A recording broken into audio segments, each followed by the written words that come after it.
Have you ever wondered what single moment in human history changed everything? What precise turning point transformed our species from wandering hunter-gatherers into the architects of civilization itself? The answer lies buried in the dust of ancient settlements, hidden beneath layers of time that stretch back nearly 10,000 years. Welcome back to our journey through Earth's mass extinctions. I'm diving deep into a period that most people overlook, yet it holds the key to understanding how humanity became the dominant force reshaping our planet's biological fabric. This is part 3 of our series, and today we're exploring the seeds of civilization from 7,950 to 7,043 years before Christ. But first, let me paint you a picture that will blow your mind. Imagine stepping into a time machine and traveling back 8,000 years. You emerge in a world that's simultaneously familiar and utterly alien. The Ice Age has ended, the climate is warming, and something extraordinary is happening across multiple continents simultaneously. Humans are doing something they've never done before on such a massive scale, and the consequences are still rippling through time to reach us today. This isn't just another history lesson about ancient farming techniques. What we're about to uncover reveals the precise moment when humanity's relationship with nature fundamentally shifted forever. The choices made during these 9 centuries didn't just change human society. They triggered a cascade of extinctions that continues to this day. By the end of this series, you'll understand exactly how the seeds planted during this period grew into the ecological crisis we face right now.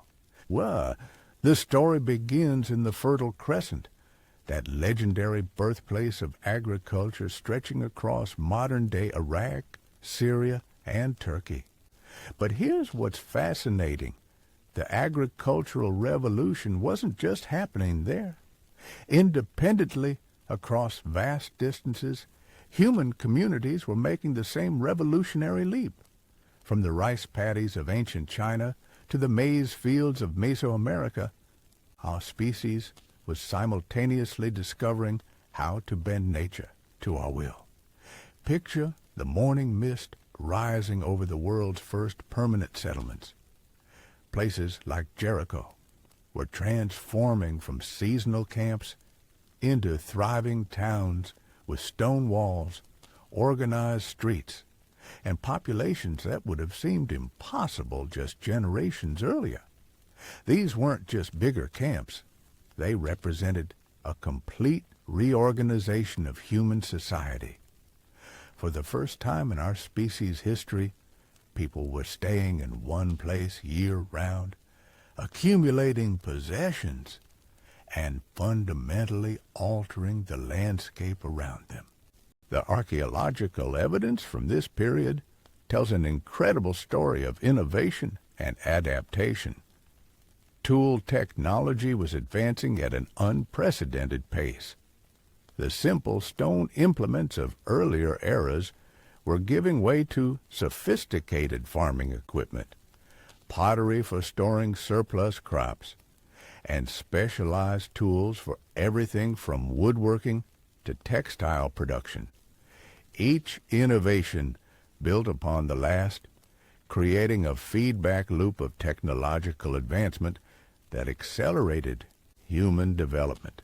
But here's where the story takes a darker turn. As human populations grew and settlements expanded, something else was happening across the natural world. Species that had survived the end of the Ice Age were now facing a new kind of pressure. This wasn't the slow, predictable stress of climate change. This was something different, something unprecedented in Earth's history. The transformation of landscapes through agriculture created ripple effects that extended far beyond the boundaries of human settlements. Forests were being cleared at increasing rates. Grasslands were being converted to cropland, and waterways were being diverted for irrigation. Each of these changes might seem small in isolation, but together they were reshaping entire ecosystems. Let me take you to South America during this period, where some of the most dramatic extinctions were unfolding. The continent was home to an incredible array of megafauna, massive animals that had dominated these landscapes for millennia. Among them was a deer species, unlike anything alive today, the South American pointed antler deer. This wasn't your typical woodland creature. It was a robust giant with heavy branched antlers that could have rivaled those of any modern elk. These deer inhabited the open woodlands and grasslands of what is now Argentina and Uruguay.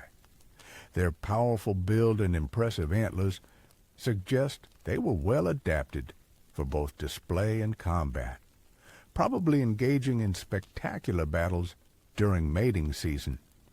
Their teeth and jaw structure reveal a diet of tough vegetation, the kind of fibrous plants that required serious chewing power to digest.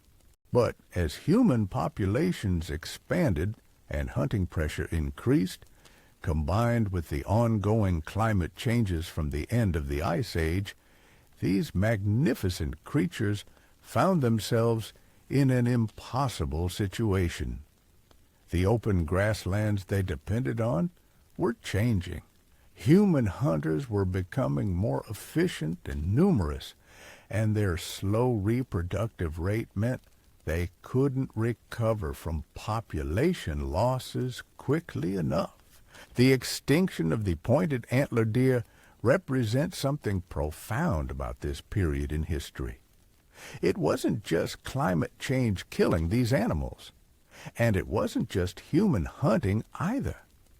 It was the combination of both pressures acting simultaneously, creating a perfect storm that even well-adapted species couldn't survive. Moving north to Central and North America, we encounter another casualty of this period, the North American pamphither.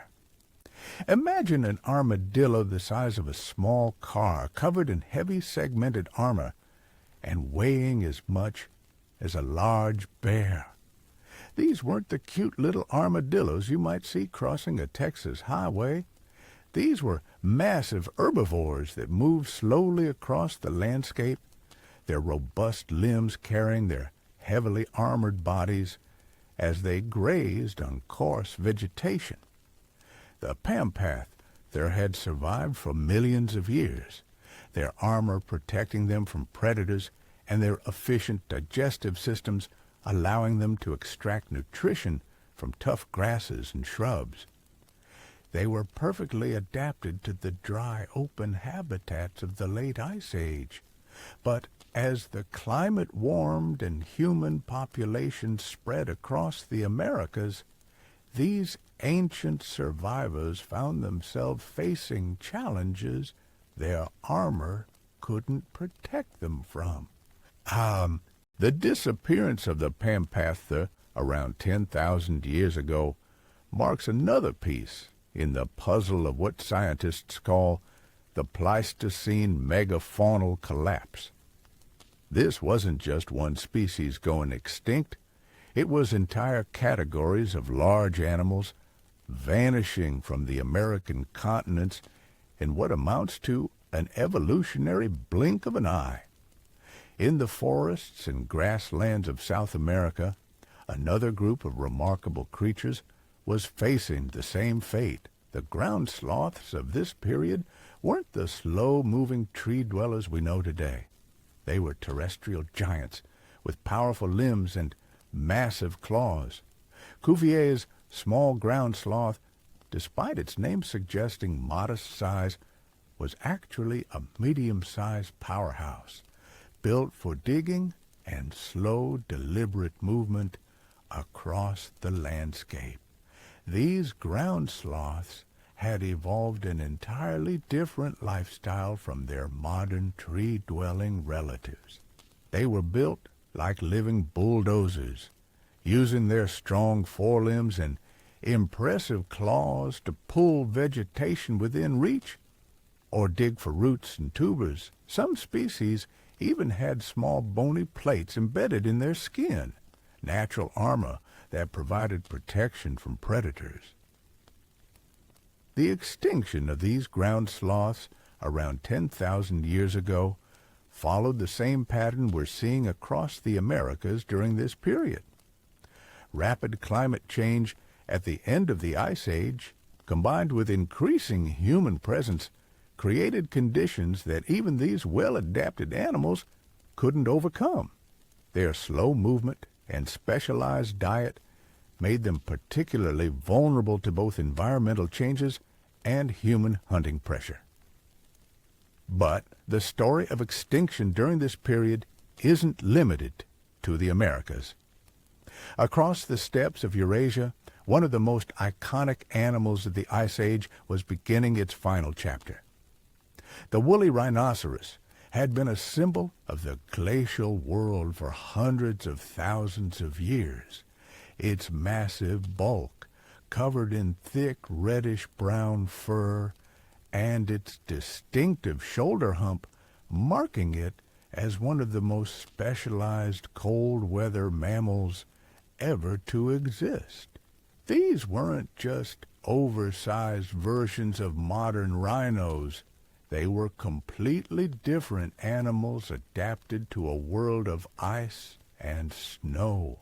Their most striking feature was their horn arrangement, with the front horn sometimes exceeding a full meter in length. But these horns weren't just for defense or display. They were practical tools for survival in the harsh steppes, used to sweep snow away from vegetation and clear paths through winter landscapes. The preservation of woolly rhinoceros remains in Siberian permafrost has given us an incredible window into their world. Mummified carcasses have been discovered with skin, fur, and even stomach contents intact, revealing a diet rich in grasses, sedges, and shrubs.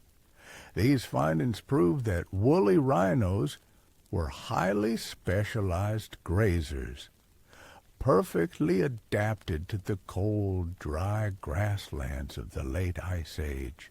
What makes the woolly rhinoceros extinction particularly intriguing is the evidence suggesting that humans played a lesser role in their disappearance compared to other Ice Age species. Archaeological sites contain surprisingly few kill sites or butchery marks associated with these animals, suggesting that direct hunting pressure wasn't the primary cause of their decline. Instead, the woolly rhinoceros appears to have been a victim of habitat loss on a massive scale. As the climate warmed around 14,000 years ago, the dry grassland ecosystems they depended on began collapsing. Forests and marshy tundra replaced the open steppes, fundamentally altering the landscape these animals had called home for millennia. Recent genetic studies have revealed something remarkable about the final days of the woolly rhinoceros. Unlike many species that show signs of inbreeding and population collapse before extinction, woolly rhinos maintained strong, healthy populations right up until they disappeared. This suggests that their extinction wasn't a gradual decline, but rather a sudden environmental tipping point that overwhelmed even robust populations. The interconnected nature of Ice Age ecosystems becomes clear when we consider the role of other megafauna in maintaining woolly rhinoceros habitat. The extinction of woolly mammoths, those ecosystem engineers that helped maintain open grasslands through their feeding and trampling behavior, may have indirectly contributed to rhinoceros habitat loss by accelerating the spread of forests. This brings us to one of the most important concepts for understanding this period, the idea of cascading extinctions. The loss of one species doesn't happen in isolation. It creates ripple effects that can doom other species that depended on the ecological services the extinct animal provided.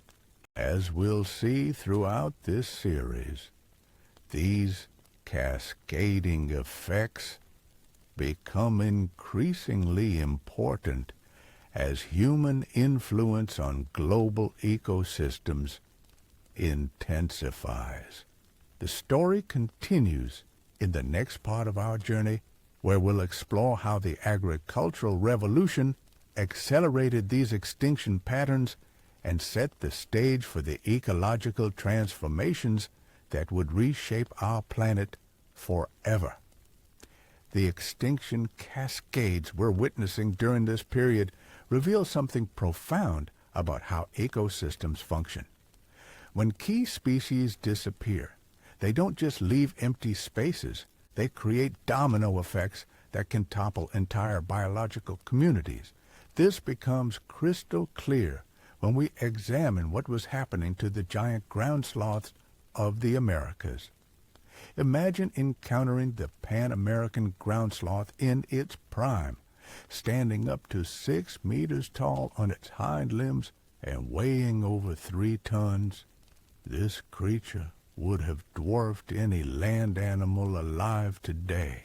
Picture it, rearing up against a tree, using its massive claws to strip bark and reach high branches, its enormous bulk casting shadows across the forest floor.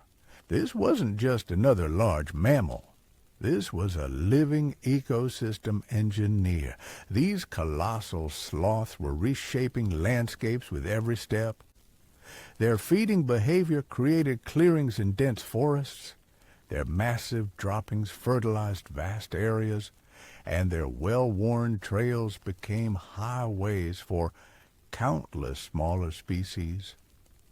Fossil trackways discovered in Central America revealed the incredible reach of these animals, with evidence of their presence stretching from Brazil to the southern United States.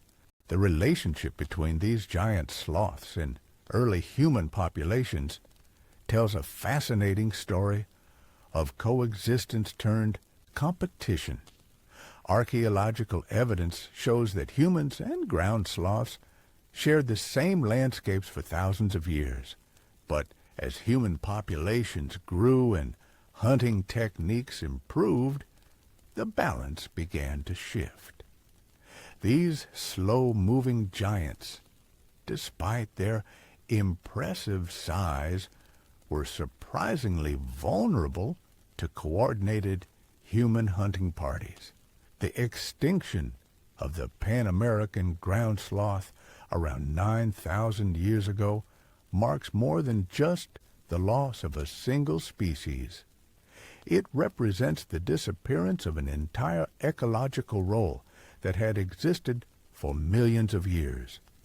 Without these massive herbivores maintaining forest openings and dispersing seeds across vast distances, plant communities began changing in ways that cascaded through entire food webs. But perhaps no extinction from this period captures the imagination quite like that of the saber-toothed cats. Smilodon fatalis, the legendary saber-tooth, wasn't just another big cat with oversized teeth. This was a precision-engineered killing machine, weighing up to 280 kilograms, and built like a heavyweight boxer rather than a marathon runner. The iconic elongated canine teeth, reaching over 18 centimeters in length, weren't just for show. These were surgical instruments designed to deliver precise fatal bites to large, slow-moving prey. Unlike modern big cats that rely on speed and agility, saber-toothed cats were ambush specialists, using their powerful forelimbs to wrestle down massive herbivores before delivering the killing blow. The La Brea tar pits in California have yielded thousands of saber-tooth fossils, creating an unprecedented window into their behavior and ecology. The bone assemblages reveal evidence of social behavior, with healed injuries suggesting that pack members cared for wounded individuals. This challenges our assumptions about solitary big cats and suggests these predators had complex social structures. The coexistence of saber-toothed cats with early humans creates one of the most intriguing chapters in this extinction story. Archaeological evidence shows surprisingly little direct conflict between humans and these apex predators. Instead, both species were competing for the same large herbivores that formed the backbone of Ice Age ecosystems. As climate change and human activity drove the extinction of megafaunal prey species, the saber-toothed cats found themselves in an impossible situation. Their specialized anatomy, perfectly adapted for hunting massive, slow-moving animals, became a liability in a world increasingly dominated by smaller, more agile prey species that humans were also pursuing. The extinction of Smilodon fatalis represents more than just the loss of an impressive predator. It marks the end of an entire predatory strategy that had been successful for millions of years. The ecological niche of the large prey specialist disappeared along with the megafauna it depended on, leaving modern ecosystems fundamentally different from those of the Ice Age. Moving beyond the Americas, we encounter equally dramatic extinctions unfolding across Asia. The Asian ostrich stood over 3 meters tall and roamed the grasslands and semi-deserts of Central and Southern Asia. Unlike its African relatives, this was a giant among giants, perfectly adapted to the vast open spaces of the Asian steppes. Fossil eggshells and bones scattered across southern Asia tell the story of a species that thrived in the arid environments of the late Ice Age. Genetic analysis of fossilized eggshell DNA reveals close relationships to modern ostriches, suggesting a common African ancestor that dispersed into Asia during earlier warm periods. The extinction of the Asian ostrich follows a pattern we're seeing repeatedly during this period. As human populations expanded across Asia and climate patterns shifted, these large, conspicuous birds found themselves caught between multiple pressures. Their size made them attractive targets for human hunters, while their specialized habitat requirements made them vulnerable to environmental changes. In the flooded cave systems of Mexico's Yucatan Peninsula, another chapter of this extinction story was being written. The ground sloth, known as Xibalbaionix, had found refuge in the tropical forests of southern Mexico, representing a northern outpost of a group more commonly found in South America and the Caribbean. The exceptional preservation of fossils in these underwater caves provides rare insights into both the anatomy of these creatures and their ancient environment.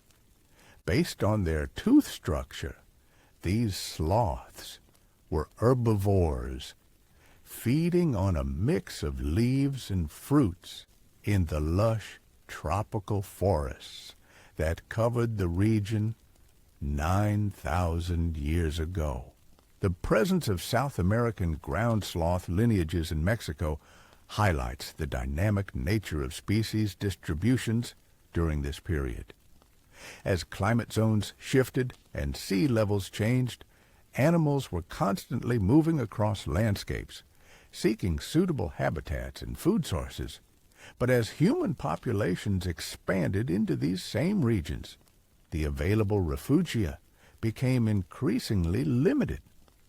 The extinction of Shiba-Bayanix around 9,000 years ago coincides with evidence of human expansion into the Yucatan region. This pattern of human arrival followed by megafaunal extinction appears repeatedly across the globe during this period, suggesting that our species was becoming an increasingly powerful ecological force. Across the vast expanses of Asia, an even more dramatic extinction was unfolding. The Asian straight-tusked elephant represented the pinnacle of proboscidean evolution, a giant among giants that may have been the largest land mammal ever to walk the earth. With males reaching shoulder heights of over 4 meters and body masses approaching 13 tons, these elephants dwarfed anything alive today. The sexual dimorphism in these elephants was extreme, with males developing massive tusks that could exceed 3.6 meters in length and weigh over 120 kilograms each. The skull adaptations necessary to support such enormous tusks included a massive crest that anchored powerful neck muscles, creating a head structure unlike anything seen in modern elephants. Despite their overlap in time and space with early modern humans, direct evidence of hunting or butchery is surprisingly scarce. This suggests that human predation alone wasn't responsible for their extinction. Instead, the disappearance of these giants corresponds with rapid climatic shifts that transformed their grassland habitats into forests and marshes. The extinction of the Asian straight-tusked elephant represents one of the most dramatic losses in recent geological history. These weren't just large animals. They were ecosystem engineers on a scale that's difficult to comprehend. Their feeding behavior maintained vast grasslands. Their movement patterns created wildlife corridors, and their presence influenced the behavior of countless other species. As monsoon patterns intensified and temperatures rose, elephant populations became fragmented and isolated. The decline of other megafauna that helped maintain open landscapes accelerated forest encroachment, further reducing suitable habitat. Within a few thousand years, populations that had numbered in the hundreds of thousands simply vanished. In South America, the largest and most robust of all saber-toothed cats was meeting a similar fate. Smilodon populator exceeded even its North American relatives in size and power, with some individuals estimated to weigh over 400 kilograms. These were the ultimate apex predators of the South American savannas and woodlands. Yet the arrival of Smilodon in South America during the Great American Biotic Interchange had transformed the continent's predator guild. These cats brought with them hunting strategies and ecological roles that had evolved in North America, creating new dynamics in South American ecosystems. Fossil evidence suggests these cats had powerful forelimbs for grappling with prey, and healed injuries on fossil bones hint at intense intraspecific competition and possibly complex social behaviors. Their association with extinct horses and other megafauna in fossil sites reveals their role as top predators in diverse grassland communities. The extinction of Smilodon populator around 9,000 years ago marks the end of one of Earth's most specialized predator lineages. Climate change eliminated many of their large prey species, while expanding human populations competed for the remaining herbivores. Without adequate prey, even the most formidable predators couldn't survive. Western North America was experiencing its own wave of extinctions during this period. The American camel, despite lacking the humps of its modern relatives, was a large and successful herbivore that had thrived in the open woodlands and grasslands from Canada to Mexico for nearly 2 million years. These camels stood over 2 meters at the shoulder and weighed up to 900 kilograms, making them among the largest herbivores in North America. Dental and isotopic evidence reveals they were mixed feeders, both grazing on grasses and browsing on shrubs, giving them flexibility in their diet that should have been advantageous during environmental changes. Archaeological sites provide evidence that these camels coexisted with early human populations, and some locations show potential signs of butchery, suggesting occasional hunting. However, their extinction likely resulted from the same combination of climate change and human pressure that was affecting megafauna across the continent. The grasslands and semi-arid environments of the southwestern United States and Mexico were also home to Scott's horse, one of the more advanced members of the horse family that had evolved in North America. These weren't the compact horses we know today, but robust animals well suited to life in open grasslands, with high crowned teeth adapted for processing tough grasses. Scott's horse represents the end of an evolutionary story that had been unfolding in North America for millions of years. The horse family had originated and diversified extensively in the Americas before eventually dispersing to the Old World. The extinction of the last American horses around 9,000 years ago meant that when Europeans later reintroduced horses to the Americas, they were actually bringing back descendants of animals that had originally evolved there. The coexistence of Scott's horse with Paleo-Indian cultures is well documented, with kill sites showing evidence of hunting using sophisticated spear points. Despite their success during the Ice Age and their advanced adaptations for grassland life, these horses couldn't survive the rapid environmental changes and intensifying human pressure of the early Holocene. In the grasslands and lightly forested areas of Chile, Argentina, and Uruguay, another ground sloth was facing extinction.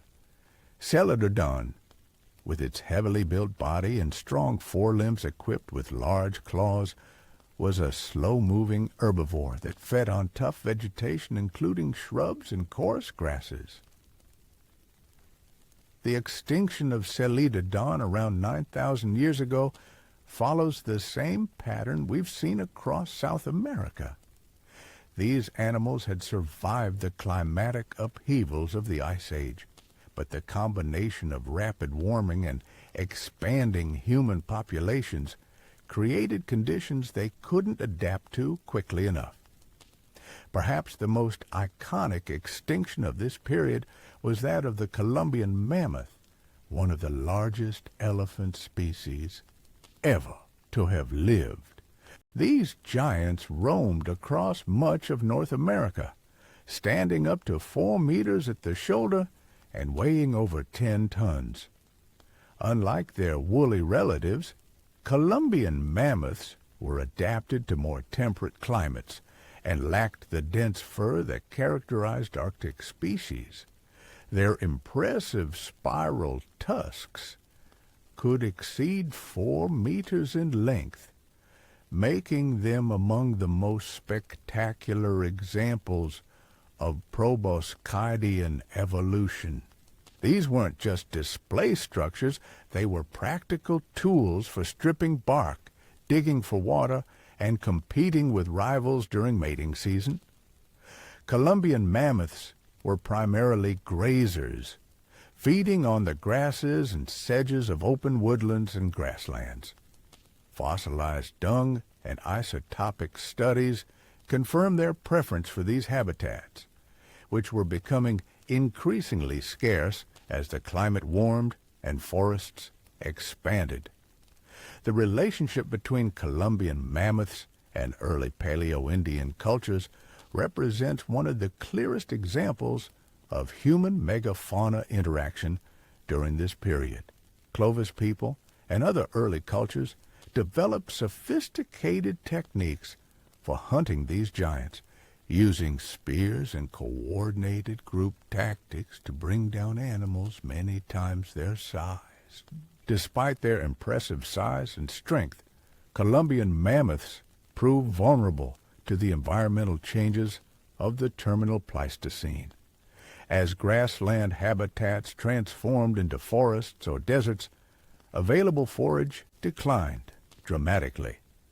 This environmental stress, combined with increasing predation pressure from expanding human populations, created conditions that even these successful giants couldn't overcome. The extinction of the Columbian mammoth around 9,000 years ago marks a major turning point in North American ecology. Unlike woolly mammoths, which persisted in isolated Arctic refugia for several more millennia, Columbian mammoths disappeared completely, taking with them their crucial role as ecosystem engineers and seed dispersers. Even the islands of the Caribbean weren't immune to the extinction wave sweeping across the Americas. The greater Cuban Nesophantes was a small insectivorous mammal endemic to Cuba, resembling a shrew with an elongated snout and sharp teeth perfectly adapted for feeding on insects and small invertebrates in forested environments. The disappearance of Nesophantes around 9,000 years ago likely resulted from climatic changes at the end of the Ice Age, and possibly the arrival of the first humans in the Caribbean. These small mammals represent the often overlooked casualties of this extinction period, the countless smaller species that disappeared alongside the more famous megafauna. The Cuban parrock, a nightjar species intermediate in size between its known relatives, may represent one of the few potential survivors of this period. The cryptic nature of these nocturnal birds means that some species might persist undetected in remote areas, offering a glimmer of hope that not all extinctions from this period were permanent. The giant ghost-faced bat of Cuba was notably larger than its living relatives, suggesting it had evolved to fill a unique ecological niche on the island. Like many island species, it was probably particularly vulnerable to environmental changes and the introduction of new competitors or predators. The pattern of extinctions during this period reveals something profound about the relationship between human societies and natural ecosystems. As agricultural communities grew and spread, they weren't just changing the landscapes immediately around their settlements. They were initiating changes that rippled outward, affecting species and ecosystems across entire continents. The seeds of civilization planted during these crucial centuries would grow into the complex societies we know today. But they would also grow into the ongoing extinction crisis that continues to reshape our planet's biological heritage. Understanding this pivotal period in Earth's history isn't just an academic exercise. It's essential for comprehending the challenges we face today and the choices we must make for the future. The transformation of human society during this period wasn't happening in isolation. While communities in the Fertile Crescent were perfecting irrigation techniques and developing the first urban centers, similar revolutions were unfolding independently across the globe. In the highlands of New Guinea, people were cultivating bananas and taro. Along the Yellow River in China, communities were domesticating millet and rice. In the Andes, potatoes were being selectively bred into dozens of varieties. What makes this simultaneous agricultural emergence so remarkable isn't just the coincidence of timing. It's the profound ecological consequences that followed each breakthrough. Every new farming technique, every cleared forest, every diverted stream represented humanity, taking another step toward becoming the dominant force, shaping Earth's biological systems. The pottery fragments scattered across archaeological sites from this period tell stories of abundance and storage that would have been impossible for nomadic peoples. Massive ceramic vessels designed to hold surplus grain reveal communities planning not just for the next meal, but for entire seasons ahead. This ability to stockpile resources fundamentally altered human demographics, allowing populations to grow beyond what the immediate environment could support through hunting and gathering alone. But abundance came with hidden costs that wouldn't become apparent for millennia. The social structures necessary to manage agricultural surpluses created the first true hierarchies in human society. Suddenly, some people controlled more resources than others. Trade networks emerged to move goods across vast distances. Specialization allowed individuals to focus on crafts, warfare, or religious duties rather than food production. Each of these developments might seem like progress in isolation, but together they created something unprecedented in Earth's history, a species capable of coordinating large-scale environmental manipulation across multiple generations. The implications for other species were staggering. Consider the ripple effects of a single agricultural innovation from this period, the development of slash-and-burn farming techniques. Communities would identify a forested area, cut down the trees, burn the debris to create fertile ash, and plant crops in the cleared space. After a few seasons, when soil fertility declined, they would abandon the plot and move to a new forest area. This technique allowed farming communities to expand rapidly into previously inaccessible regions.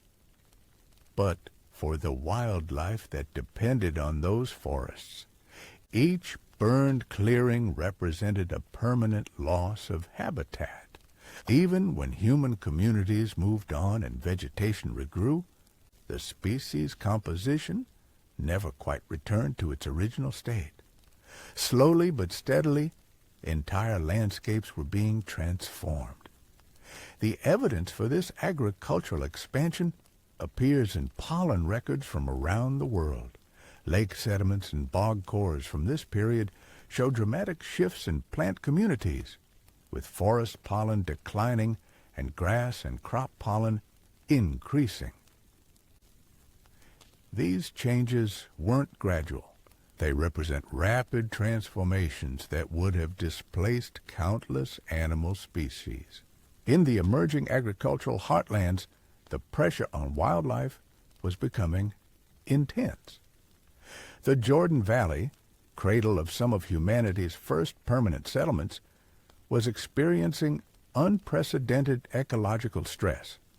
Archaeological sites revealed the bones of countless wild animals, evidence of hunting pressure that far exceeded anything seen during earlier periods. The gazelles that had roamed these valleys for millennia found their migration routes blocked by growing settlements and cultivated fields. The wild boar that had thrived in the region's oak forests discovered that those woodlands were rapidly disappearing, replaced by grain fields and pastures for newly domesticated animals. Even more significantly, the large predators that had maintained ecological balance for thousands of years were being systematically eliminated. Lions, leopards, and bears were no longer welcome neighbors to farming communities that needed to protect their livestock and crops. The careful balance between predator and prey that had characterized these ecosystems since the end of the Ice Age was being deliberately disrupted. The domestication of animals during this period represents another crucial factor in the extinction story. The Aurach, wild ancestor of modern cattle, still roamed the forests and grasslands of Europe and Asia. But as domestic cattle herds grew larger and more numerous, they began competing directly with their wild relatives for grazing areas and water sources.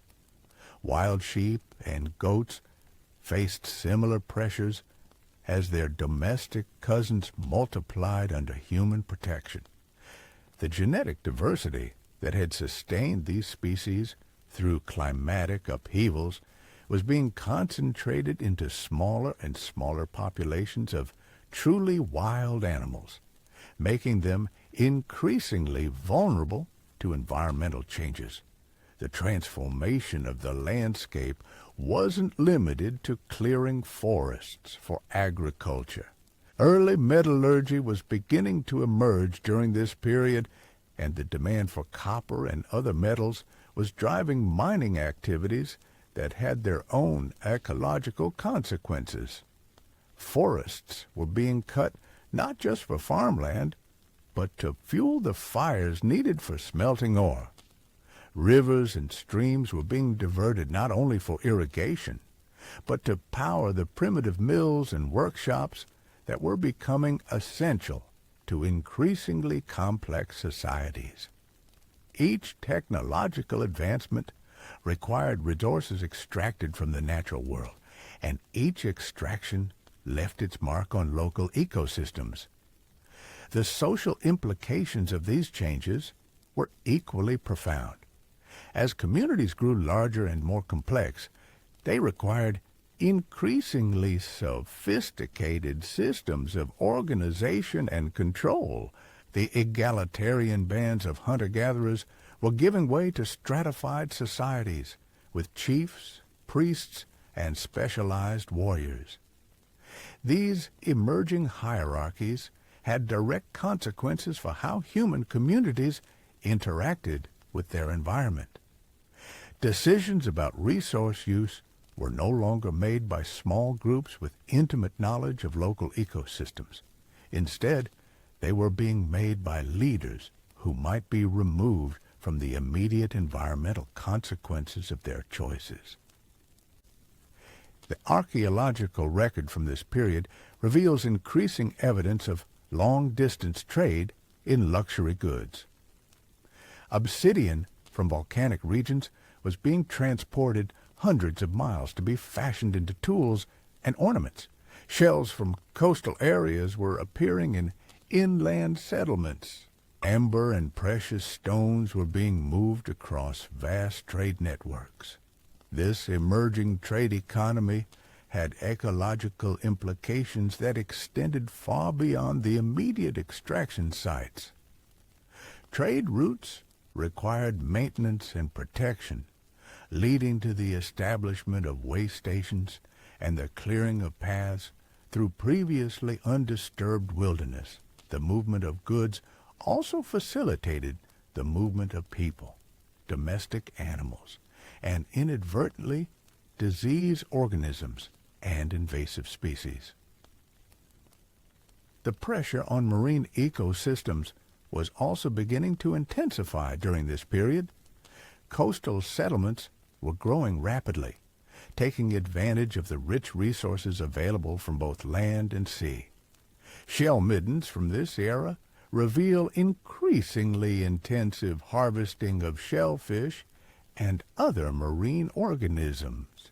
The development of more sophisticated fishing techniques, including the use of nets and hooks made from metal rather than bone, allowed coastal communities to harvest fish more efficiently than ever before. While these innovations supported larger human populations, they also began to impact fish populations in ways that would become more severe over time. The climatic context of this period amplifies all of these human-driven changes. The world was still adjusting to the end of the Ice Age, with sea levels continuing to rise and weather patterns stabilizing into new configurations. Many species were already stressed by these environmental changes when human pressure began to intensify. The combination of climatic stress and human impact created what ecologists now recognize as a double jeopardy situation for many species. Animals that might have survived either climate change or human pressure alone found themselves unable to cope with both simultaneously. Pollen records from this period show not just the expansion of agriculture, but also the fragmentation of natural habitats. Where once continuous forests stretched across vast regions, patches of woodland were becoming isolated by expanding farmland and settlements. This fragmentation made it increasingly difficult for wide-ranging species to find mates, locate seasonal food sources, or escape local environmental disasters. The concept of carrying capacity becomes crucial for understanding what was happening during this period. Every ecosystem can support only a limited number of individuals of any given species. As human populations grew and their resource demands expanded, they were effectively reducing the carrying capacity of these environments for other large mammals. The archaeological evidence suggests that human communities during this period were becoming increasingly efficient at exploiting their environments.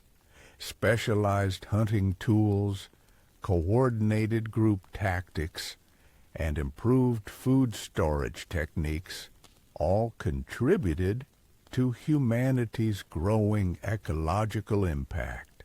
But efficiency in resource extraction came with hidden costs. The more thoroughly human communities exploited their local environments, the more dependent they became on maintaining and expanding that exploitation. Communities that had cleared their local forests for farmland couldn't easily return to hunting and gathering when crop yields declined. This created a feedback loop that drove continued expansion and intensification of human environmental impact. As local resources became depleted, communities either had to develop new technologies to extract resources more efficiently, expand into new territories, or trade with distant communities for necessary materials. The social tensions created by resource competition were becoming increasingly apparent in the archaeological record. Fortified settlements, evidence of warfare, and the emergence of warrior classes all suggest that human communities were coming into conflict over access to the most productive lands and resources. These conflicts had their own ecological consequences. Warfare required resources for weapons and fortifications. Displaced populations put pressure on new territories as they sought refuge or conquest. The need for military advantage drove technological innovations that often had environmental applications. The development of agriculture also fundamentally changed human relationships with seasonal cycles and natural rhythms.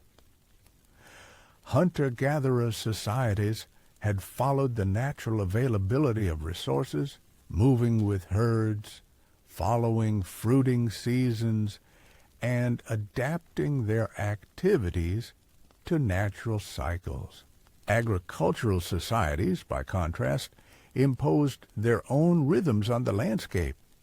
Planting and harvest times were determined by human needs rather than natural patterns. The storage of surplus food allowed communities to maintain steady population levels even during natural lean periods that would have previously controlled population growth. This decoupling from natural population controls meant that human communities could grow beyond what their immediate environment could sustainably support. The surplus production of good years was used to support larger populations that then required even more intensive resource extraction to maintain themselves. The transformation of human societies from seasonal nomadism to permanent settlement represents one of the most significant ecological transitions in Earth's history. Permanent settlements concentrated human impact on specific locations while simultaneously extending human influence across much larger territories through trade, resource extraction, and territorial expansion. The archaeological evidence from major settlement sites of this period reveals the intensity of this concentrated impact. Massive accumulations of animal bones, evidence of large-scale food processing, and the remains of substantial permanent structures all indicate communities that were extracting resources from their environment at unprecedented scales. Yet these same sites also reveal the ingenuity and adaptability that would become hallmarks of human civilization. Advanced tool technologies, sophisticated artwork, and evidence of complex social organization show communities that were not just surviving, but thriving in their transformed environments. The pottery traditions that emerged during this period reflect both the practical needs of agricultural societies and their growing aesthetic sophistication. Elaborate decorative styles, regional variations in techniques, and evidence of specialized pottery-making communities all point to societies with enough surplus production to support non-essential activities. But even these cultural developments had ecological implications. The clay needed for pottery required mining activities that disrupted local landscapes. The kilns needed for firing pottery consumed wood resources and produced air pollution. The trade in decorated pottery contributed to the transportation networks that were connecting distant regions and facilitating the spread of human influence. The evidence for early metallurgy during this period marks another crucial threshold in human environmental impact. The ability to work metals required not just the extraction of ores, but also the development of high-temperature furnaces that consumed enormous quantities of fuel. Archaeological sites from this period show evidence of large-scale charcoal production, indicating that entire forests were being harvested to fuel early metallurgical activities. The environmental impact of these operations extended far beyond the immediate mining sites, affecting watersheds, wildlife habitats, and air quality across broad regions. The social changes accompanying these technological developments were equally significant. Metallurgy required specialized knowledge and equipment, leading to the emergence of craft specialists who were supported by the surplus production of agricultural communities. This specialization created new forms of social stratification and economic interdependence. The weapons and tools produced by early metallurgists gave their communities significant advantages in both warfare and resource extraction. Metal axes could clear forests more efficiently than stone tools.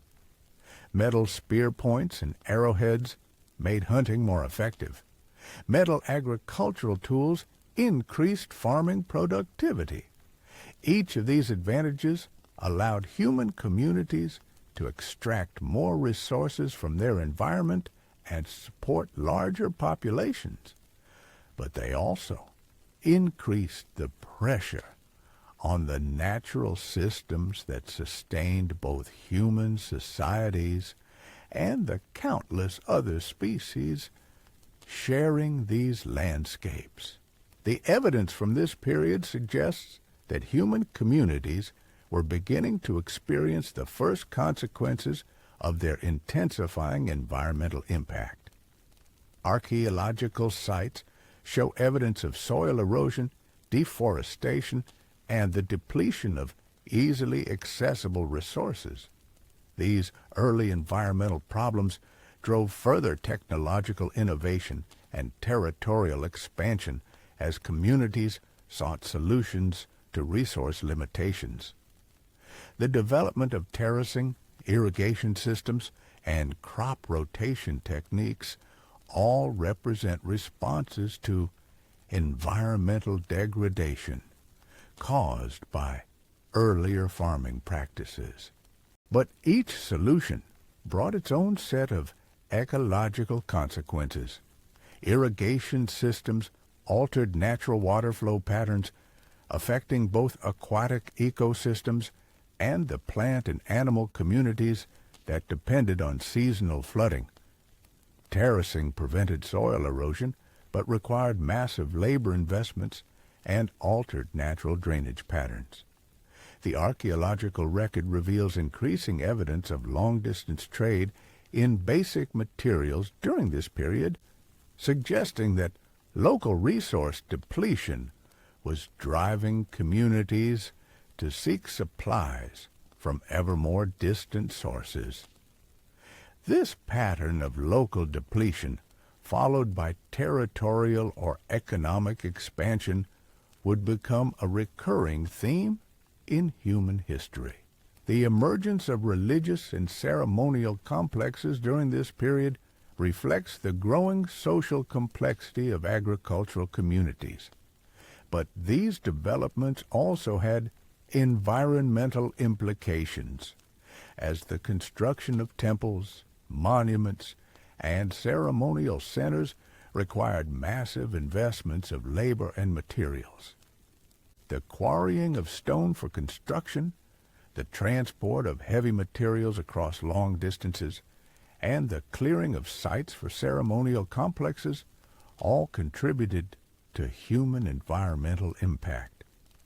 Some of the most impressive archaeological sites from this period represent the mobilization of resources on a scale that would have been impossible for earlier human societies. The social organization necessary to coordinate these large-scale construction projects indicates communities with sophisticated systems of leadership, labor management, and resource allocation. These same organizational capabilities could be applied to warfare, territorial expansion, and resource extraction, amplifying human ecological impact. The artistic and symbolic traditions emerging during this period reveal communities that were not just focused on survival, but were developing complex cultural identities and worldviews. Cave paintings, carved figurines, and decorated pottery all show people with enough leisure time and surplus resources to engage in purely cultural activities. Yet, even these cultural developments reflect the changing relationship between human societies and the natural world. Artistic themes from this period often focus on domestic animals, agricultural activities, and human dominance over nature, rather than the careful observation of wild animals and natural phenomena that characterized earlier artistic traditions. The transformation of human societies during this crucial period set the stage for all subsequent developments in human civilization. The social structures, technologies, and environmental relationships established during these centuries would shape the trajectory of human development for millennia to come. But this transformation came at a cost that is still being paid today. The extinction pattern that began during this period established humanity as the primary driver of biological change on Earth. The seeds of civilization planted during these crucial centuries would grow into the complex global society we know today. But they would also grow into the ongoing ecological crisis that threatens the stability of Earth's biological systems. Understanding this period isn't just about appreciating our ancestors' achievements. It's about recognizing the deep historical roots of our current environmental challenges. The choices made during these formative centuries established patterns of human-environment interaction that continue to influence our world today. As we've seen throughout this exploration, the extinction patterns of this period weren't random or inevitable. They resulted from specific human choices about how to organize society, how to use technology, and how to relate to the natural world. Recognizing this gives us hope that different choices might lead to different outcomes. The story continues in our next installment, where we'll explore how these early patterns of agricultural expansion and technological development accelerated into the full-scale transformation of entire continents. The seeds planted during this period were about to sprout into civilizations that would reshape the entire planet.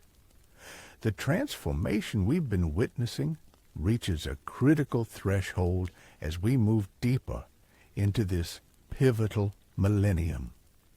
What began as isolated pockets of agricultural experimentation was crystallizing into something far more powerful, a coordinated reshaping of entire landscapes that would accelerate the extinction patterns we've been exploring. Picture the morning sun rising over the Zagros Mountains around 7,000 years ago. In the valleys below, something unprecedented in Earth's history was taking shape. Communities that had once moved seasonally were now anchored to specific locations by investments too valuable to abandon. Irrigation canals carved permanent scars across the landscape, their channels directing water according to human will rather than natural topography. history. But here's what makes this period so crucial for understanding modern extinctions. The agricultural techniques spreading across these regions weren't just feeding larger human populations, they were fundamentally altering the rules of ecological competition. For the first time in Earth's history, one species was systematically converting natural habitats into artificial ecosystems designed solely for its own benefit. The evidence from archaeological sites reveals the staggering scale of this transformation. Seed remains show communities cultivating dozens of different crop varieties, each requiring specific soil conditions, water regimes, and seasonal timing. The coordination necessary to manage these complex agricultural systems demanded social organization on a scale never before seen in human history. Yet every acre converted to cropland represented habitat lost forever to the wild species that had called these regions home for millennia. The gazelles whose migration routes crossed the fertile valleys found their ancient pathways blocked by permanent settlements and cultivated fields. The wild sheep that had grazed these hillsides for thousands of years discovered their traditional feeding grounds transformed into terraced gardens and grain fields. Archaeological bone assemblages from this period tell a story of hunting pressure that exceeded anything recorded in earlier human societies. Sites contain the remains of thousands of wild animals, evidence of systematic harvesting that went far beyond subsistence needs. Communities were processing meat for storage, trading animal products across long distances, and using every part of their prey for tools, clothing, and construction materials. The sophistication of hunting techniques during this period represents another crucial factor in the extinction equation. Specialized projectile points, coordinated group tactics, and the development of hunting nets and traps all contributed to dramatically increased hunting efficiency. Archaeological sites reveal evidence of mass hunting events where entire herds of animals were processed simultaneously. Consider the impact on large herbivores that had survived the climatic upheavals of the Ice Age transition. These animals had evolved behavioral patterns and population dynamics adapted to natural predation pressure from wolves, lions, and other carnivores.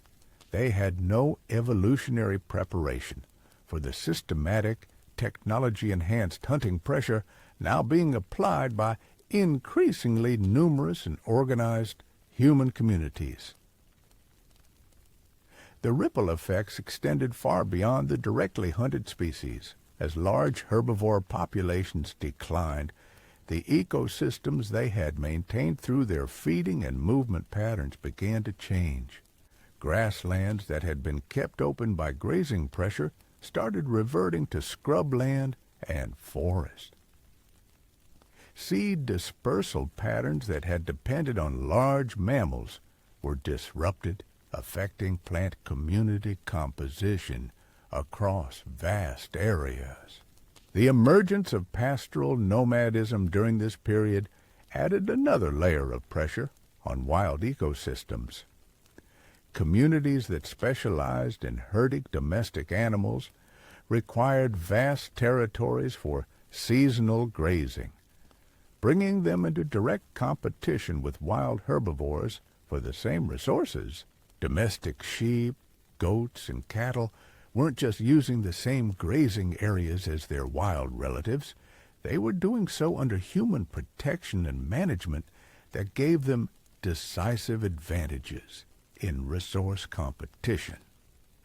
Archaeological evidence reveals the systematic elimination of large predators from regions where pastoral communities operated. Lions, leopards, wolves, and bears were no longer tolerated as neighbors to communities that needed to protect valuable livestock herds. The careful balance between predator and prey that had characterized these ecosystems for millions of years was being deliberately disrupted by human intervention. The technological innovations emerging during this period amplified human environmental impact in ways that wouldn't become fully apparent for centuries.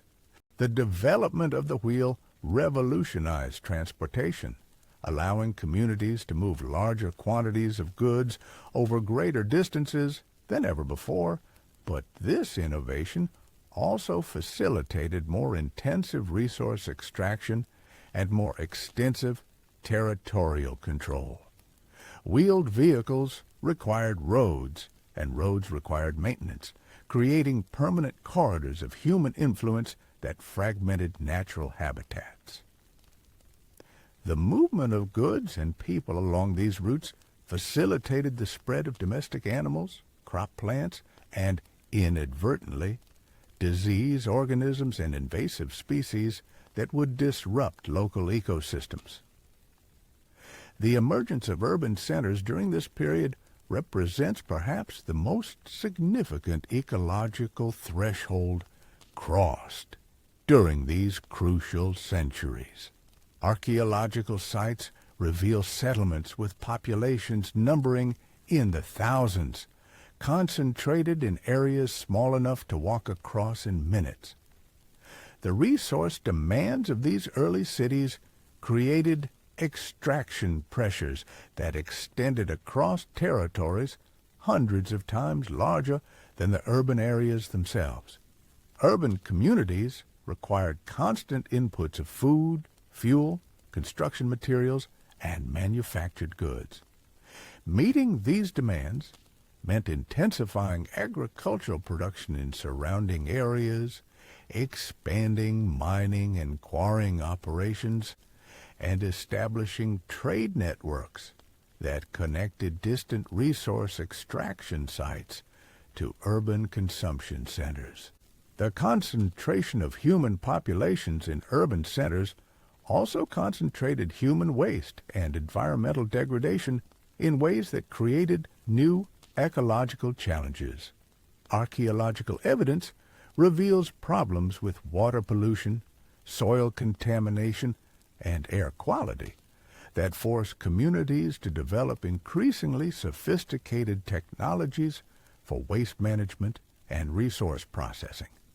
But urban centers also became focal points for technological innovation and cultural development that would have profound long-term implications for human environmental impact. The specialization possible in urban environments led to rapid advances in metallurgy, textile production, and other technologies that increased human resource extraction capabilities. The social stratification that emerged in these early urban societies created new patterns of resource consumption and environmental impact. Elite classes demanded luxury goods that required specialized production techniques and exotic materials obtained through long-distance trade. These demands drove the development of extraction industries and trade networks that extended human environmental influence across entire continents. Archaeological evidence from elite burial sites reveals the extraordinary distances that luxury goods traveled during this period. Precious stones, rare metals, exotic woods, and specialized textiles were being moved across thousands of miles to satisfy the demands of emerging aristocratic classes. Each of these trade relationships represented an extension of human environmental impact into previously undisturbed regions. The religious and ceremonial complexes that emerged during this period required massive investments of labor and materials that had their own ecological consequences. The construction of temples, monuments, and ceremonial centers involved quarrying enormous quantities of stone, transporting heavy materials across long distances, and maintaining large workforces that needed to be fed and housed. Some of the most impressive archaeological sites from this period represent the mobilization of resources on a scale that dwarfs anything attempted by earlier human societies.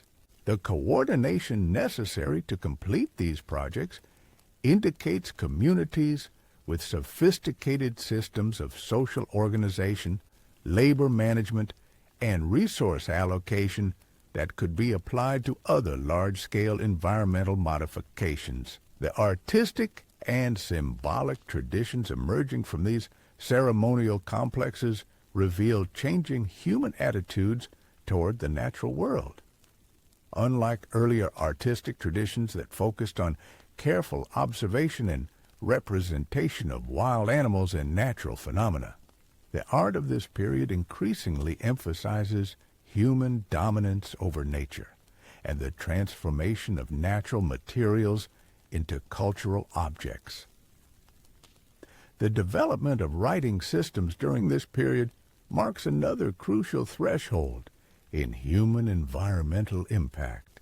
The ability to record and transmit information across time and space allowed communities to coordinate resource extraction and environmental modification on unprecedented scales. Written records enabled the planning of large-scale projects, the management of complex trade relationships, and the accumulation of technical knowledge across generations. But writing also facilitated the development of legal and administrative systems that formalized human claims to territory and resources. The concept of land ownership, which would have profound implications for human-environment relationships, began to emerge during this period as communities developed systems for recording and enforcing property rights. The metallurgical advances of this period represent another crucial factor in accelerating environmental change. The transition from copper to bronze working required not just new technical knowledge, but also access to tin sources that were geographically rare and often located far from copper deposits. This drove the development of long-distance trade networks that connected resource extraction sites across vast territories. Bronze tools and weapons gave human communities significant advantages in both resource extraction and territorial control. Bronze axes could clear forests more efficiently than stone tools. Bronze agricultural implements increased farming productivity. Bronze weapons provided decisive advantages in warfare and resource competition. The environmental costs of bronze production were substantial and far-reaching. Copper and tin mining required large-scale excavation that disrupted local landscapes and watersheds. The smelting process consumed enormous quantities of fuel, driving deforestation across broad regions. The specialized knowledge and equipment required for bronze production created new forms of economic interdependence that extended human influence across continental distances. Archaeological evidence reveals that communities during this period were beginning to experience the environmental consequences of their intensifying resource extraction. Sites show evidence of soil erosion, deforestation, salinization from intensive irrigation, and the depletion of easily accessible mineral resources. These early environmental problems drove further technological innovation and territorial expansion as communities sought solutions to resource limitations. The development of more sophisticated agricultural techniques, the exploration of new territories, and the intensification of trade relationships all represent responses to environmental challenges created by earlier human activities. The emergence of specialized craft production during this period created new forms of environmental pressure and resource demand. Archaeological sites reveal workshops dedicated to pottery production, textile manufacturing, metallurgy, and other specialized activities that required specific raw materials and fuel sources. The concentration of craft production in specialized workshops allowed for greater efficiency and technical innovation, but it also intensified local environmental impact and created dependencies on resource extraction from distant areas. Communities that specialized in particular crafts needed to trade their products for raw materials and food, creating economic relationships that extended environmental pressures across broad territories. The evidence for increasing social complexity during this period includes the emergence of professional military classes and fortified settlements that indicate intensifying resource competition between human communities. Warfare over territorial control and resource access became a regular feature of life in many regions, with direct consequences for both human societies and natural ecosystems. Military activities consumed substantial resources for weapons, fortifications, and the support of warrior classes. Warfare displaced populations, disrupted agricultural activities, and created abandoned territories that might seem to benefit wildlife, but often became contested borderlands, subject to irregular and intensive exploitation. The development of siege warfare and fortification technologies during this period required massive investments of labor and materials. Archaeological sites reveal defensive walls, elaborate gate systems, and other military architecture that represented some of the largest construction projects undertaken by early civilizations. But military technology also had applications for resource extraction and environmental modification. The engineering techniques developed for military purposes could be applied to irrigation projects, mining operations, and other large-scale environmental modifications. The organizational systems necessary for coordinating military activities could be used to manage complex agricultural and industrial projects. The trade networks that emerged during this period facilitated not just the movement of goods and people, but also the spread of technologies, ideas, and biological organisms that would have profound ecological consequences. Archaeological evidence reveals the long-distance movement of crop plants, domestic animals, and inadvertently, weeds, pests, and disease organisms. The biological exchanges facilitated by these early trade networks began processes of ecological homogenization that would accelerate throughout human history. Local ecosystems that had evolved in isolation were suddenly exposed to introduced species that could disrupt established ecological relationships and drive native species to extinction.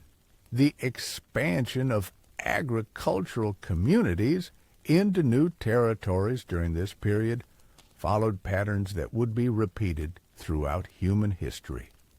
Initial settlement focused on the most productive and easily accessible lands, followed by the gradual expansion into more marginal areas as populations grew and easily exploited resources became depleted. Archaeological surveys reveal the systematic occupation of river valleys, fertile plains, and other productive landscapes, followed by the development of agricultural techniques adapted to hillsides, arid regions, and other more challenging environments.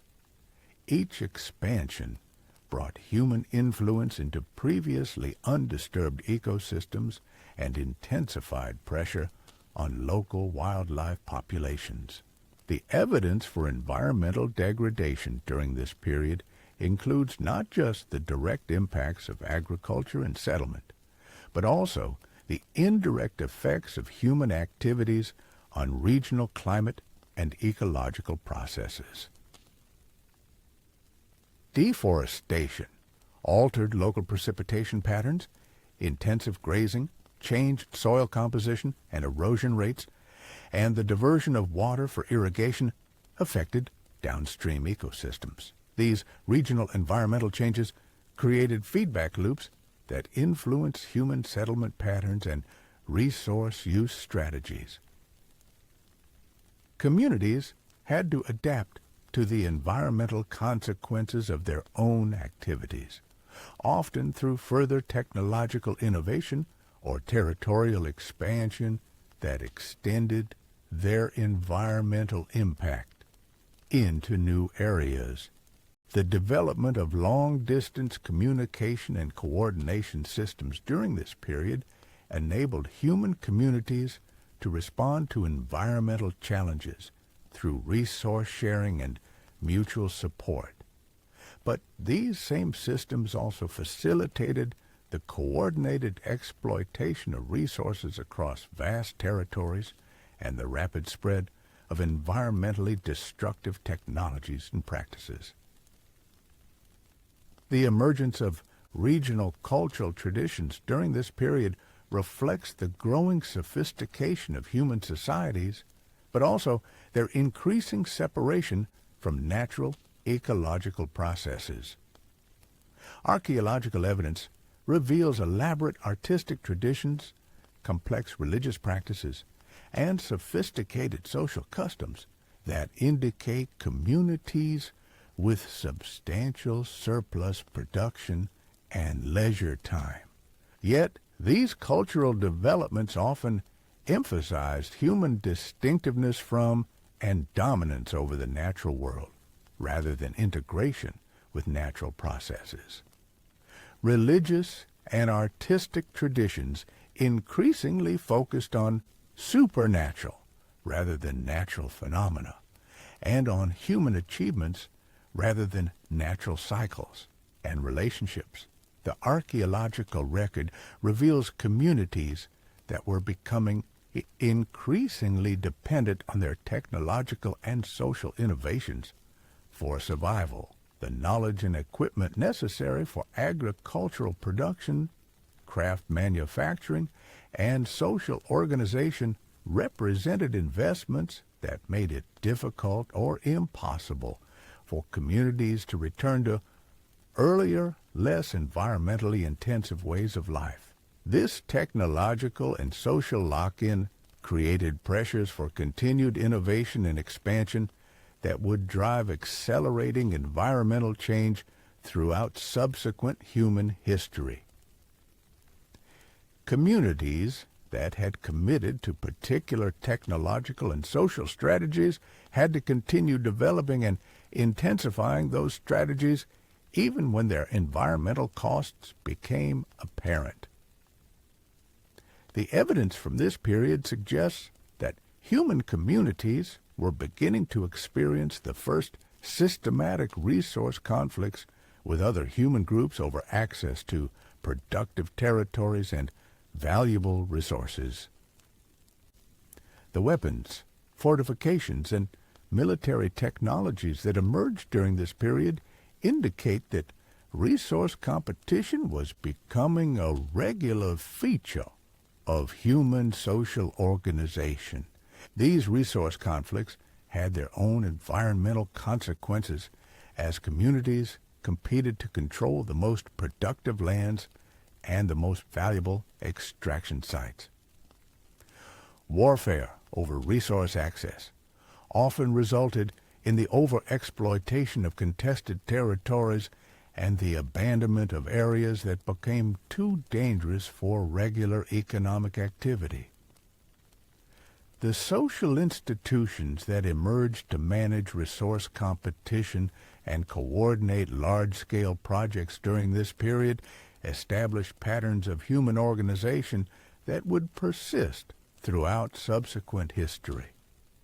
The emergence of formal leadership roles, legal systems, and administrative bureaucracies created new forms of social power that could be applied to environmental modification and resource extraction.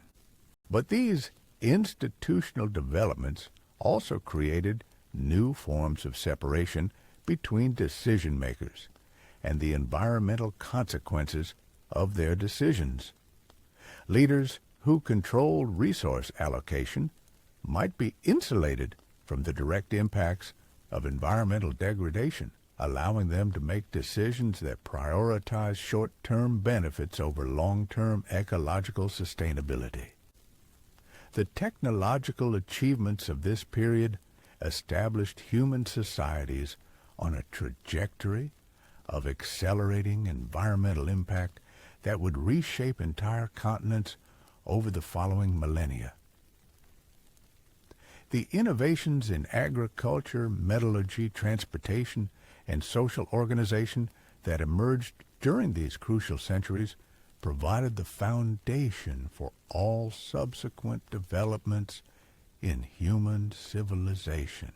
Yet, these same achievements also established patterns of human-environment interaction that would drive the ongoing extinction crisis that continues to reshape Earth's biological systems today.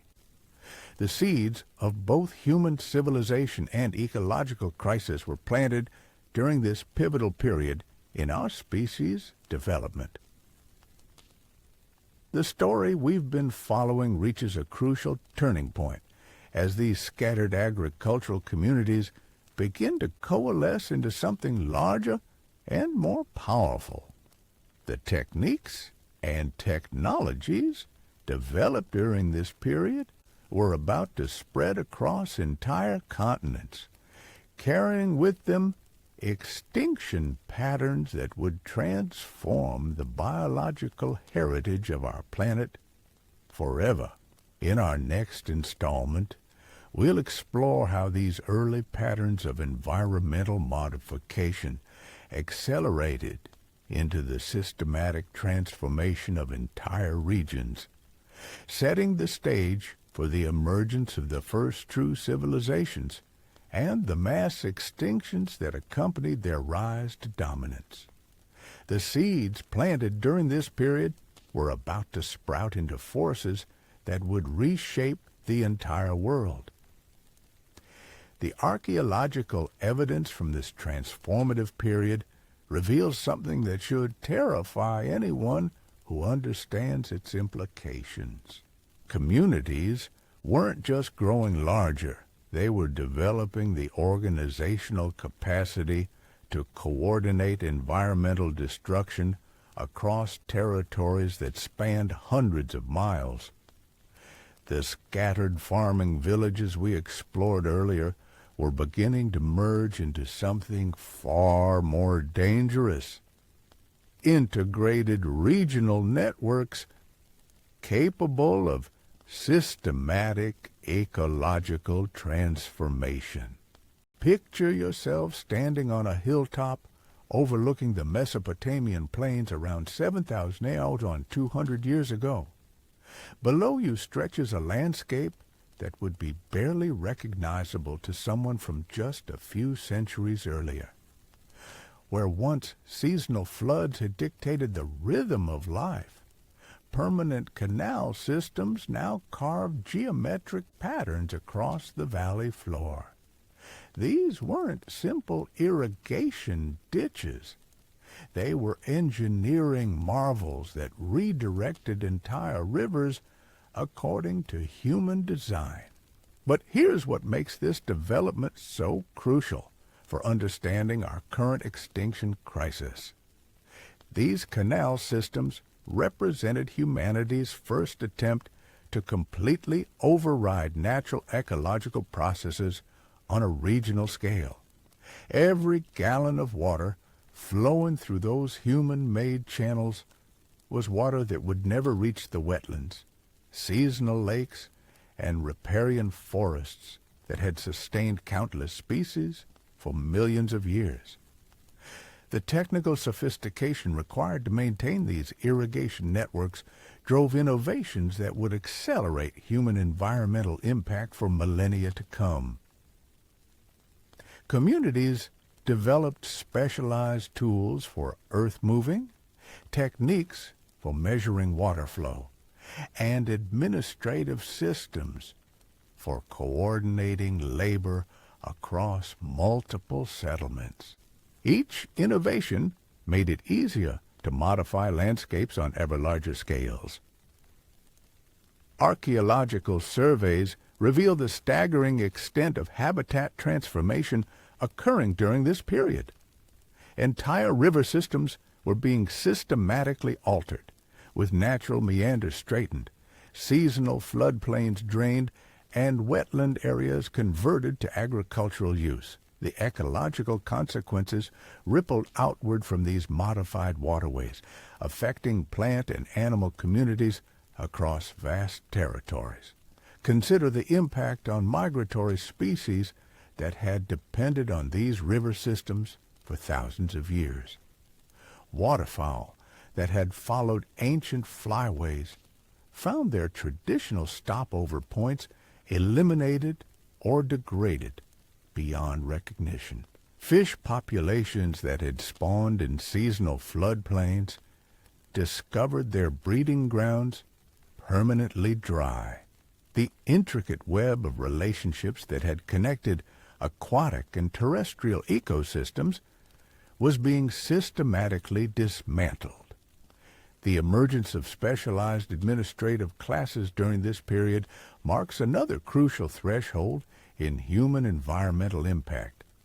Archaeological sites reveal evidence of record-keeping systems, standardized measurements, and coordinated planning that allowed communities to undertake environmental modifications on unprecedented scales. These weren't ad hoc responses to immediate needs. They were systematic campaigns to reshape entire landscapes according to human design. The social implications of these developments were equally profound. Communities that had once made decisions through consensus among people with intimate knowledge of local ecosystems were now following directives from administrators who might never have personally witnessed the environmental consequences of their planning decisions. This separation between decision-making and environmental impact would become a recurring theme throughout human history.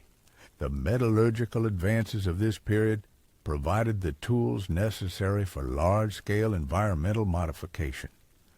Bronze implements could move earth more efficiently than stone tools, clear forests more rapidly, and excavate deeper mines.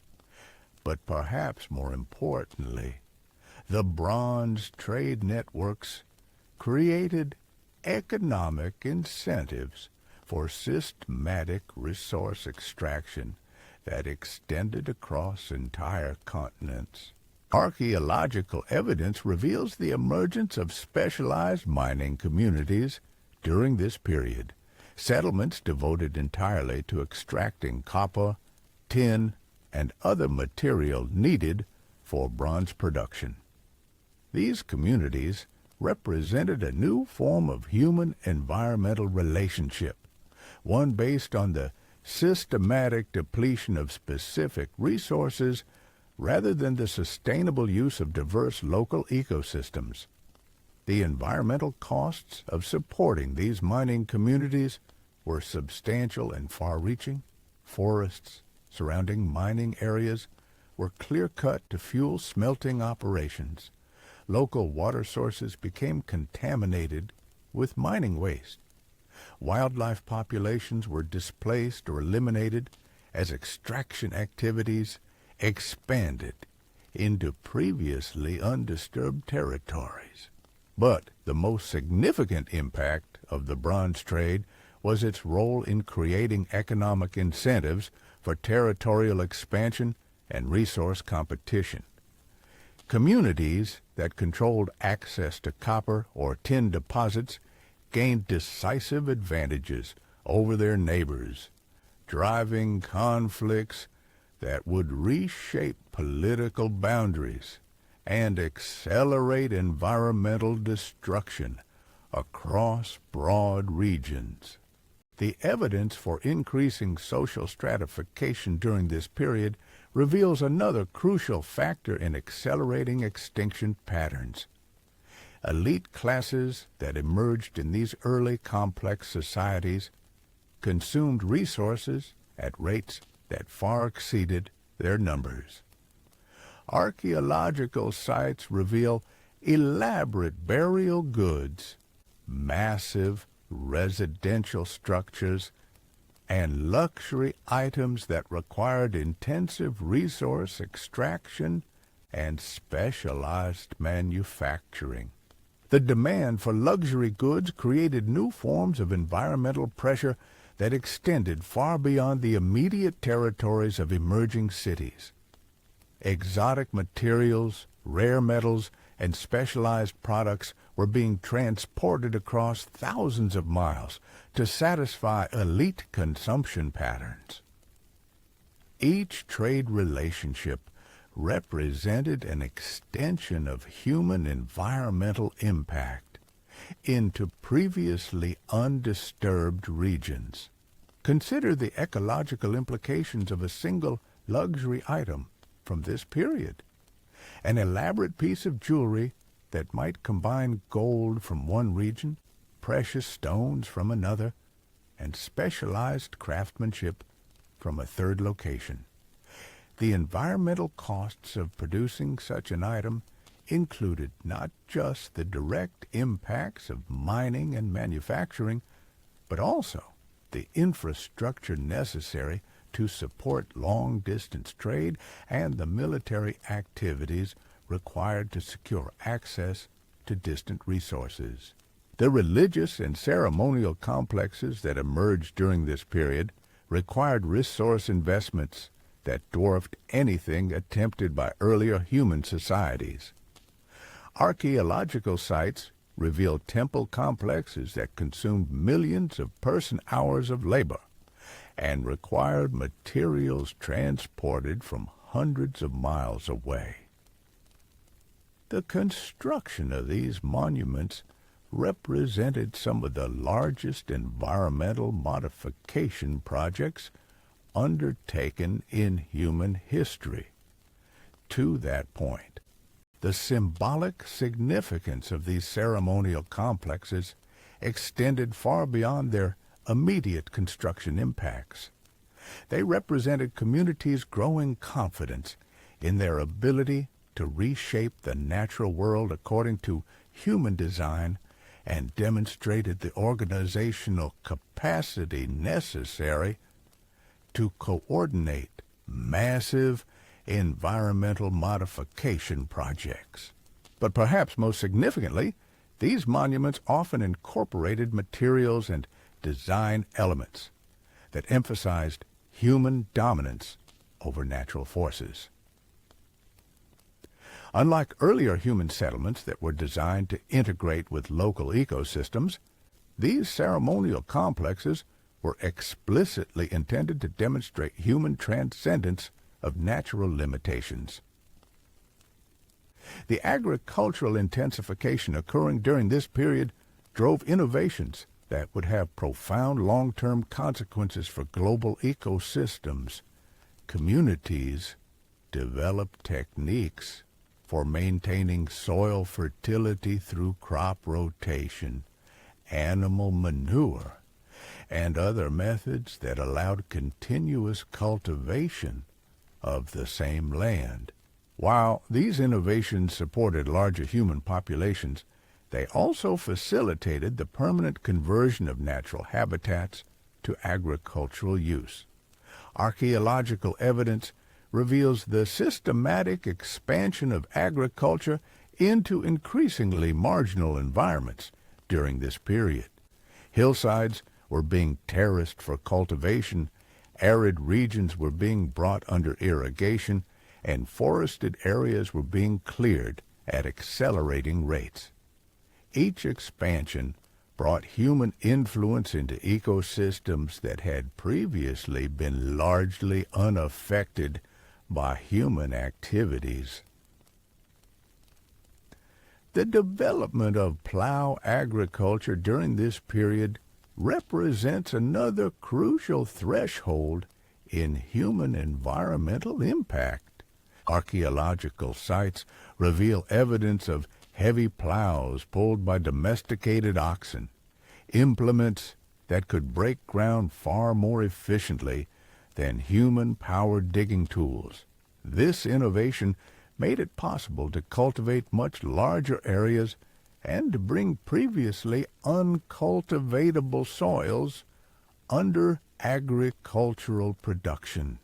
But plow agriculture also intensified soil erosion and ecological disruption in ways that wouldn't become fully apparent for centuries. The deep furrows created by early plows disrupted soil structure and increased vulnerability to wind and water erosion.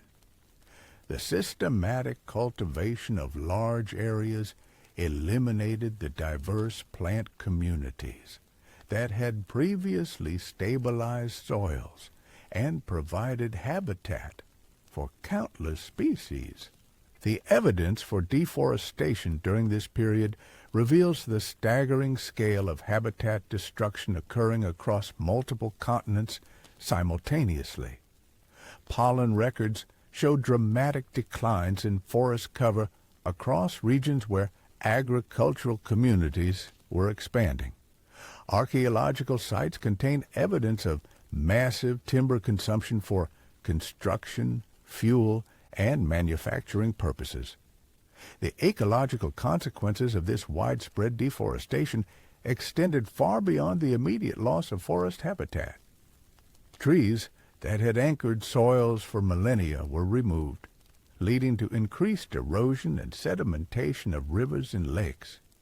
Wildlife species that had depended on forest ecosystems found their habitats fragmented into isolated patches that were too small to support viable populations. The climatic impacts of deforestation were beginning to become apparent at regional scales during this period. The removal of forest cover altered local precipitation patterns, increased temperature extremes, and reduced the landscape's capacity to absorb and store water. These changes created feedback loops that made it increasingly difficult for natural forest regeneration to occur, even in areas temporarily abandoned by human communities. The emergence of pastoral nomadism as a specialized economic strategy during this period created new forms of environmental pressure that affected vast territories. Archaeological evidence reveals communities that had developed sophisticated systems for managing large herds of domestic animals across seasonal migration routes that could span hundreds of miles. While pastoral nomadism might seem more environmentally sustainable than settled agriculture, the archaeological record reveals significant ecological impacts. Large herds of domestic animals could degrade grassland ecosystems through overgrazing, particularly around water sources and seasonal gathering areas. The systematic elimination of large predators from pastoral territories disrupted natural ecological balances across enormous areas. The competitive relationship between pastoral and agricultural communities drove territorial conflicts that had their own environmental consequences.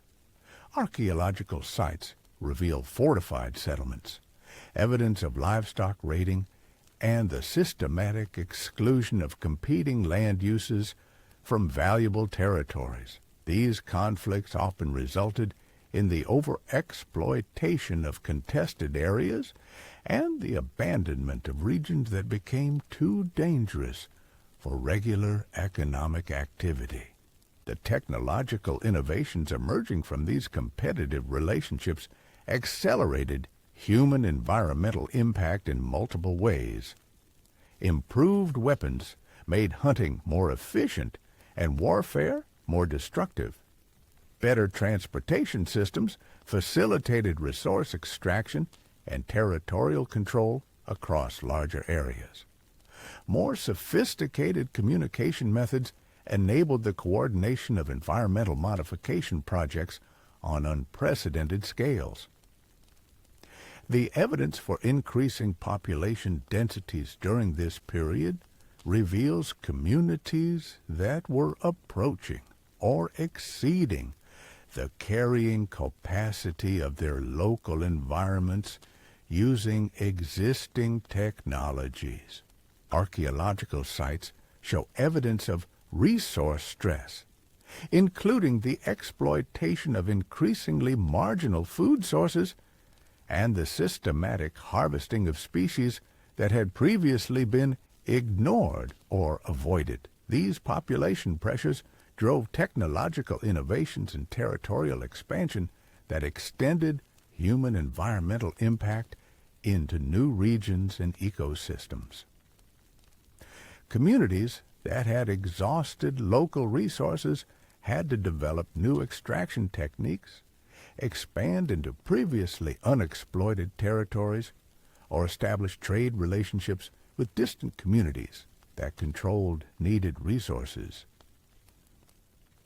The emergence of urban centers during this period concentrated human environmental impact in ways that created entirely new forms of ecological disruption.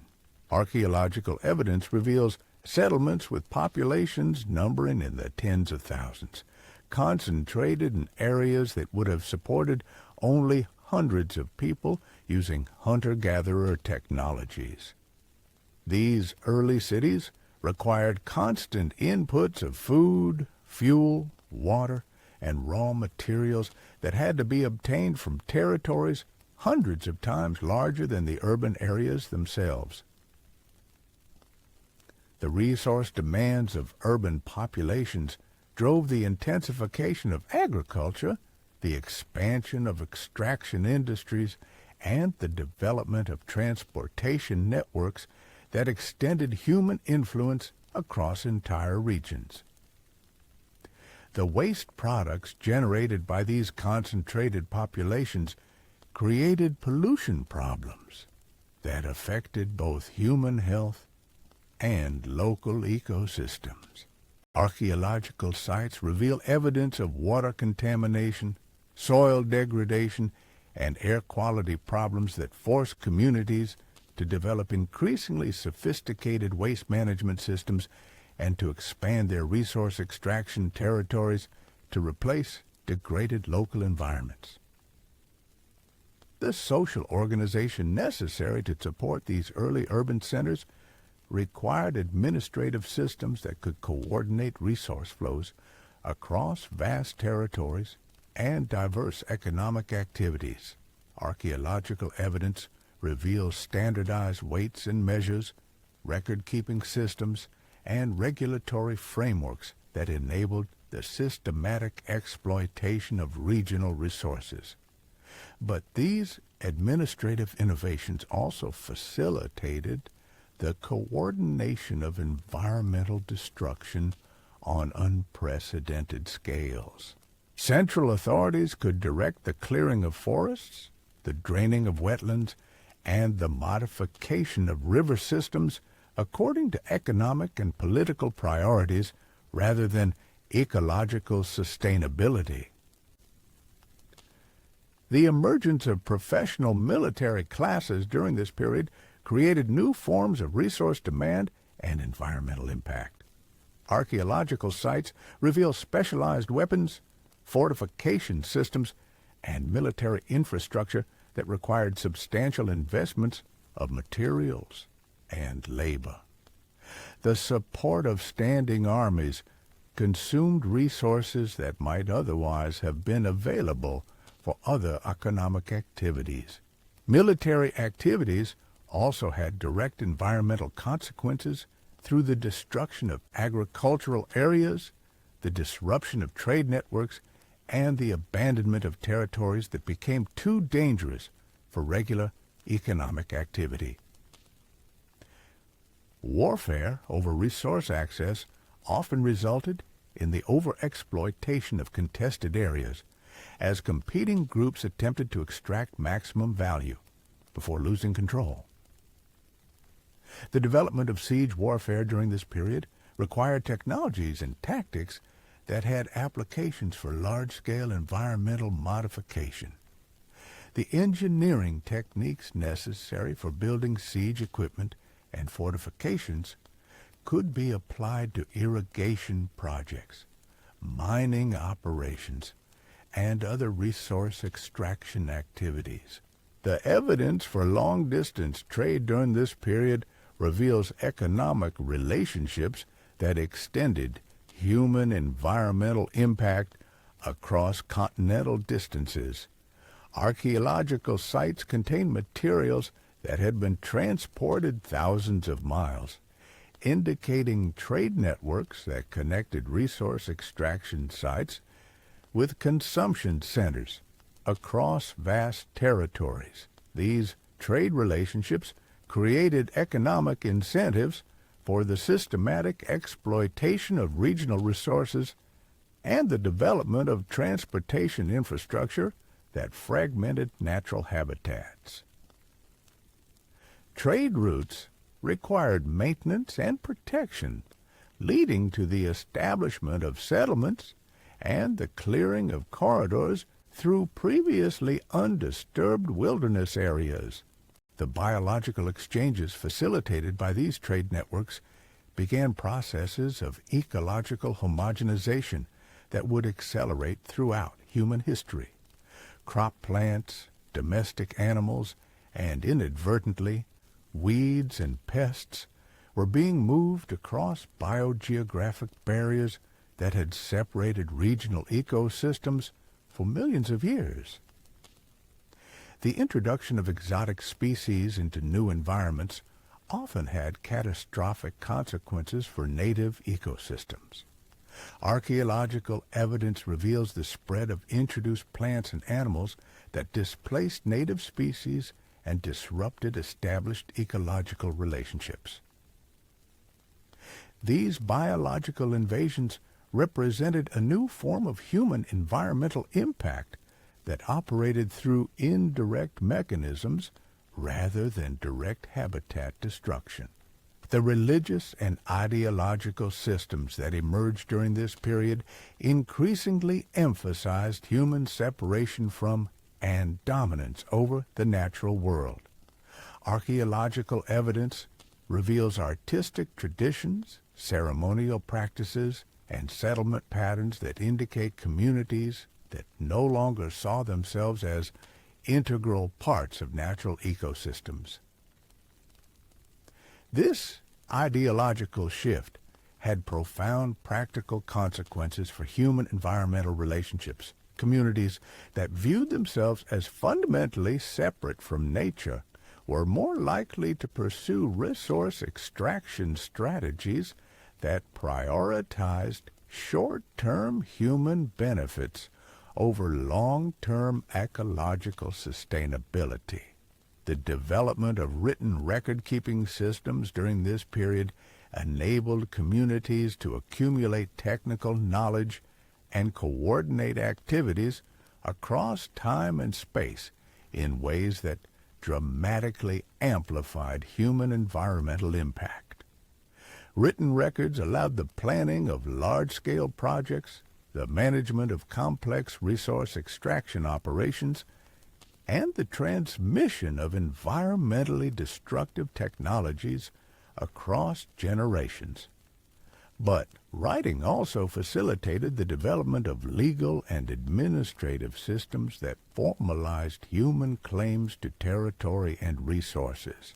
The concept of private property, which would have profound implications for human-environment relationships, began to emerge during this period as communities developed systems for recording and enforcing exclusive rights to land and resources.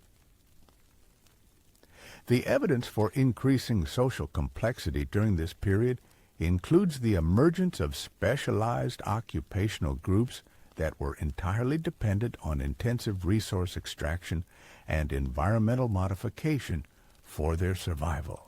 Archaeological sites reveal communities of miners, metallurgists, and other specialists whose economic activities required the systematic exploitation of specific natural resources. These specialized communities created new forms of environmental pressure that were concentrated in particular regions but supported by resource flows from much larger territories. Mining communities, for example, might completely transform local landscapes, while depending on food and other necessities produced by agricultural communities hundreds of miles away. The technological achievements of this period established human societies on trajectories of environmental impact that would reshape entire continents over the following millennia. The innovations in agriculture, metallurgy, transportation, and social organization that emerged during these crucial centuries provided the foundation for all subsequent developments in human environmental influence. The archaeological record reveals communities that were becoming increasingly locked into patterns of intensive resource extraction and environmental modification that made it difficult or impossible to return to more sustainable relationships with natural ecosystems. The investments in infrastructure, technology, and social organization represented commitments that required continued expansion and intensification to maintain. These lock-in effects created pressures for continued innovation and territorial expansion that would drive accelerating environmental change throughout subsequent human history. Communities that had committed to particular technological and economic strategies had to continue developing and intensifying those strategies even when their environmental costs became apparent. The evidence from this period suggests that human communities were beginning to experience systematic resource conflicts with both other human groups and the natural limitations of their environments.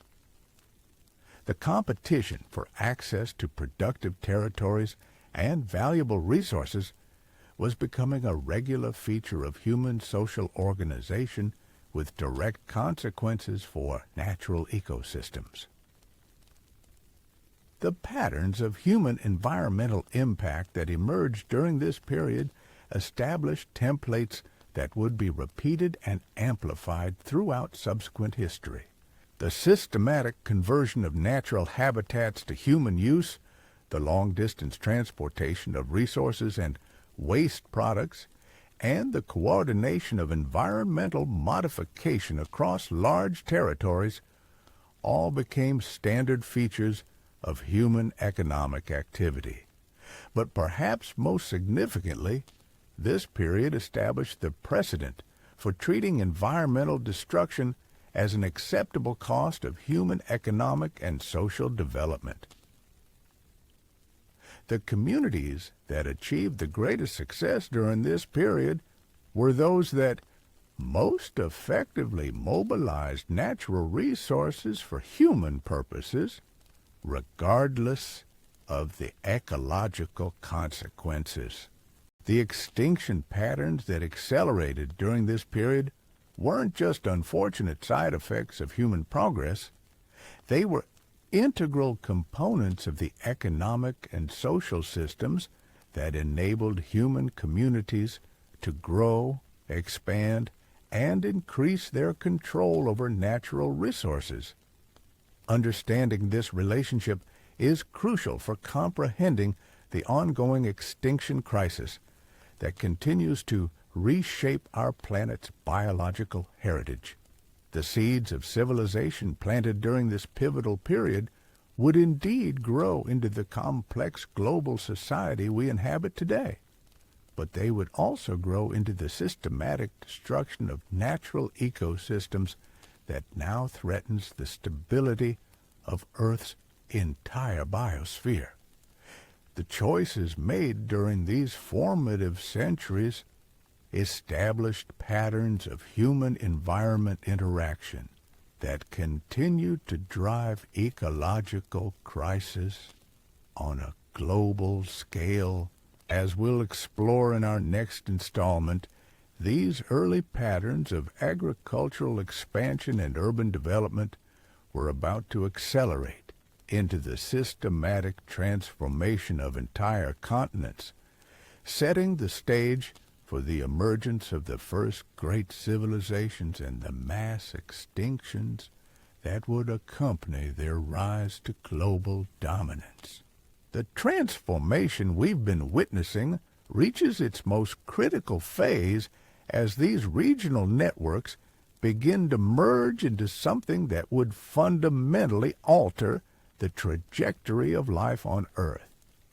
What started as isolated experiments in environmental control was crystallizing into coordinated systems of ecological domination that would establish humanity as the primary force reshaping planetary biology. Picture the dawn breaking over the ancient settlements of Anatolia around 100 years ago. The landscape below reveals something that would have been incomprehensible to earlier generations. Permanent roads carved deep channels across the terrain, connecting settlements that pulsed with coordinated activity. These weren't just trade routes. They were arteries of environmental destruction that pumped resources from distant extraction sites into growing urban centers. But here's what makes this development so terrifying for anyone who understands its implications.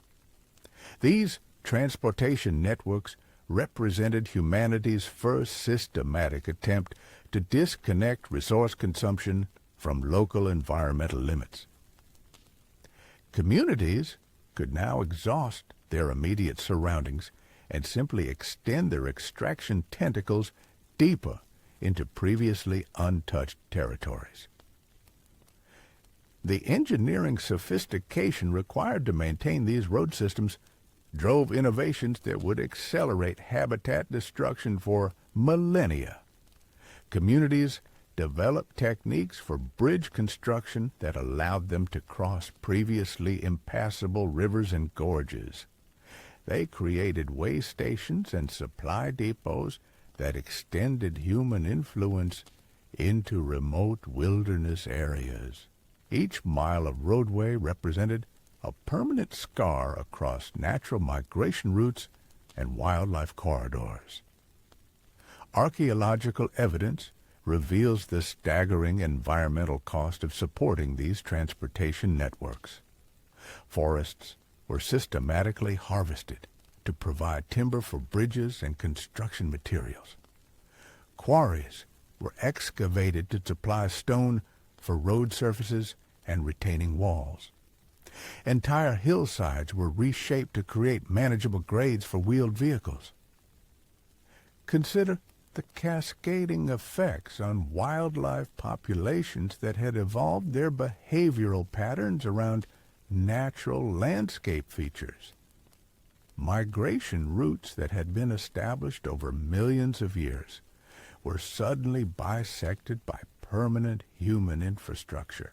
Seasonal movements that had sustained countless species were disrupted by roads that created impassable barriers or deadly hazards for animals attempting to cross. The emergence of standardized measurement systems during this period marks another crucial threshold in humanity's capacity for systematic environmental destruction. Archaeological sites reveal evidence of uniform weights, measures, and construction standards that allowed communities to coordinate resource extraction and landscape modification across vast territories. This standardization wasn't just about improving efficiency. It represented a fundamental shift in how humans conceptualize their relationship with the natural world. Instead of adapting their activities to local ecological conditions, communities were now imposing uniform systems that treated diverse ecosystems as interchangeable resource extraction sites. The development of written contracts and legal codes during this period formalized human claims to territory and resources in ways that would have profound long-term consequences. Archaeological evidence reveals clay tablets and stone inscriptions that record property boundaries, resource rights, and territorial agreements between different communities. These legal innovations created new forms of environmental pressure by establishing exclusive rights to exploit specific territories.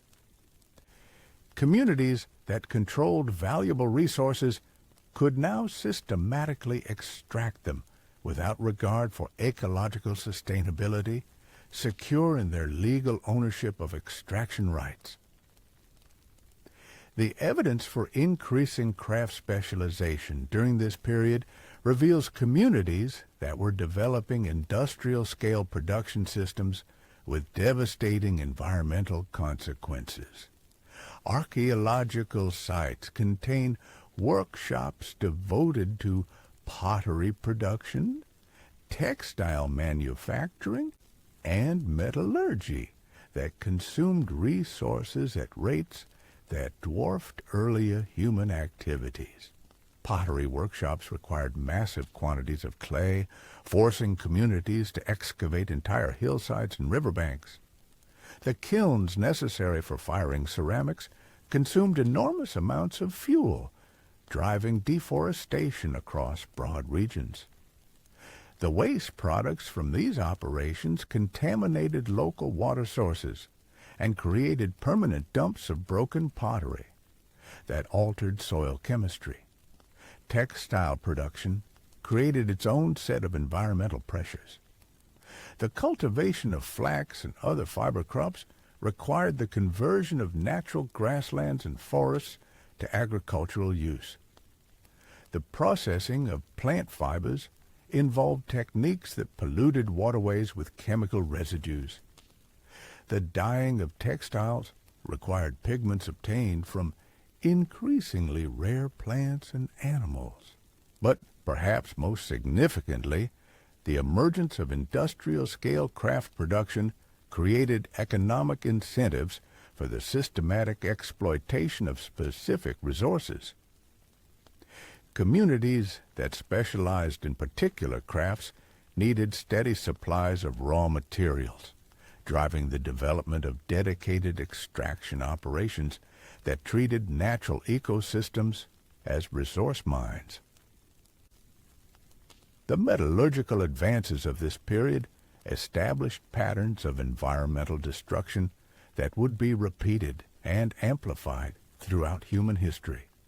Archaeological evidence reveals smelting operations that consumed entire forests to fuel their furnaces. mining communities that completely transformed local landscapes in pursuit of copper, tin, and other metals. The environmental costs of metal production extended far beyond the immediate extraction sites. The transportation of heavy ores required road networks that fragmented natural habitats. The processing of metals generated toxic waste products that contaminated soil and water across broad regions. The finished metal products enabled more efficient resource extraction and landscape modification. Consider the ecological implications of a single bronze axe from this period. The copper might have been mined from deposits hundreds of miles away, requiring the excavation of enormous quantities of ore and rock. The tin could have come from even more distant sources, driving the development of trade networks that extended human influence across entire continents. The fuel needed for smelting might have consumed forests that had taken centuries to mature.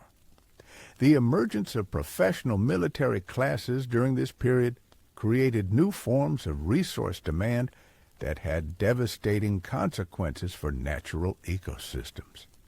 Archaeological sites reveal specialized weapons production, fortification construction, and military logistics that consumed materials and labor on unprecedented scales.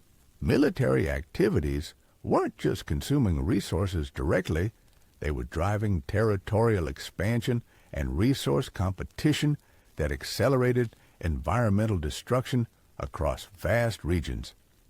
Communities that could field larger armies gained decisive advantages in controlling access to valuable territories and resources. The development of siege warfare technologies had applications that extended far beyond military contexts.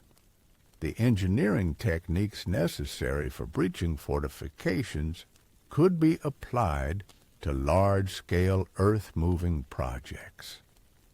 The organizational systems required for coordinating military campaigns could be used to manage massive environmental modification operations. Archaeological evidence reveals the systematic militarization of resource extraction during this period. Mining operations were protected by fortifications. Trade routes were secured by military outposts. Valuable territories were claimed and defended through organized violence that eliminated competing claims to resources. But the most significant impact of militarization was its role in accelerating territorial expansion and the systematic elimination of alternative land uses.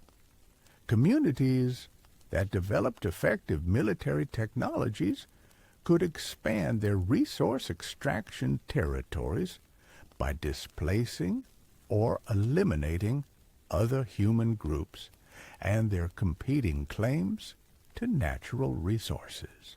The evidence for increasing population densities during this period reveals communities that were systematically exceeding the carrying capacity of their local environments. Archaeological sites show evidence of resource stress, including the exploitation of increasingly marginal food sources and the systematic overharvesting of easily accessible resources.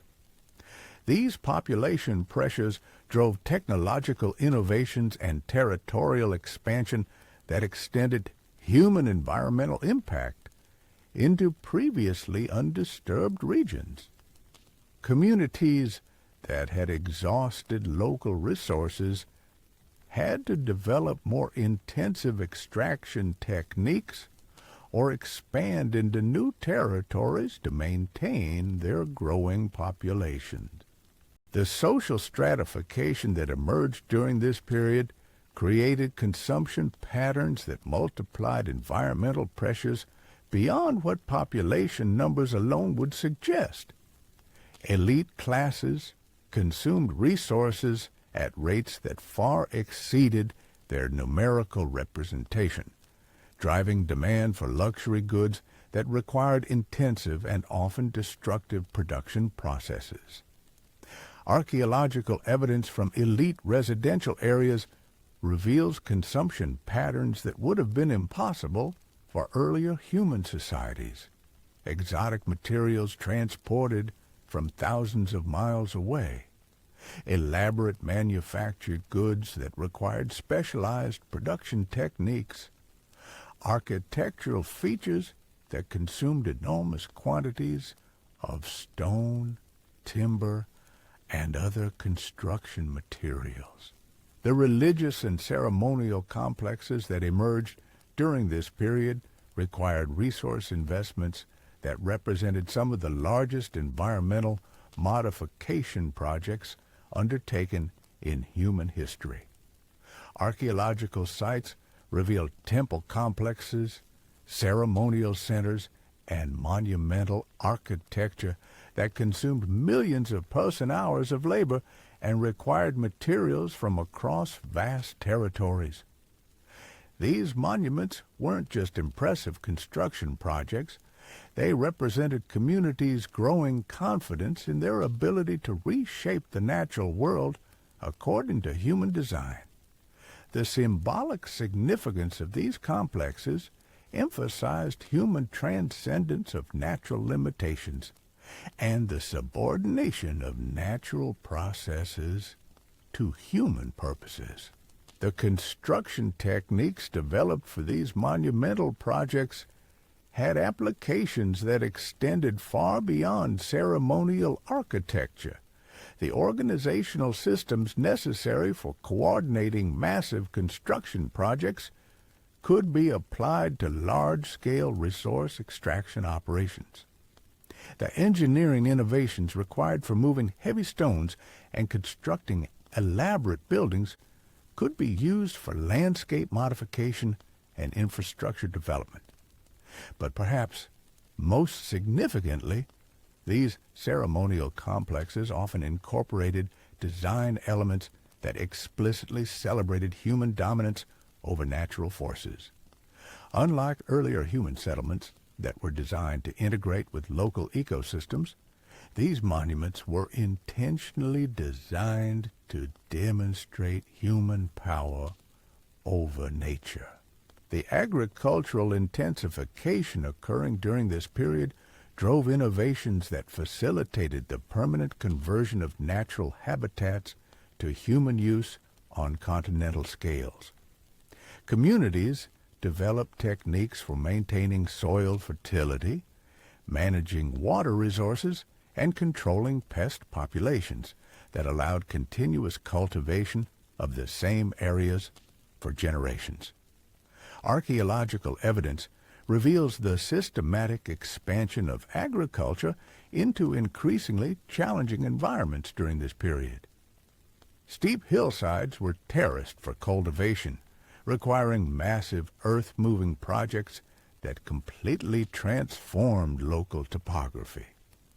Wetlands were drained to create new agricultural areas, eliminating habitat that had supported countless species for millennia. The development of irrigation agriculture represented perhaps the most significant environmental modification technique developed during this period.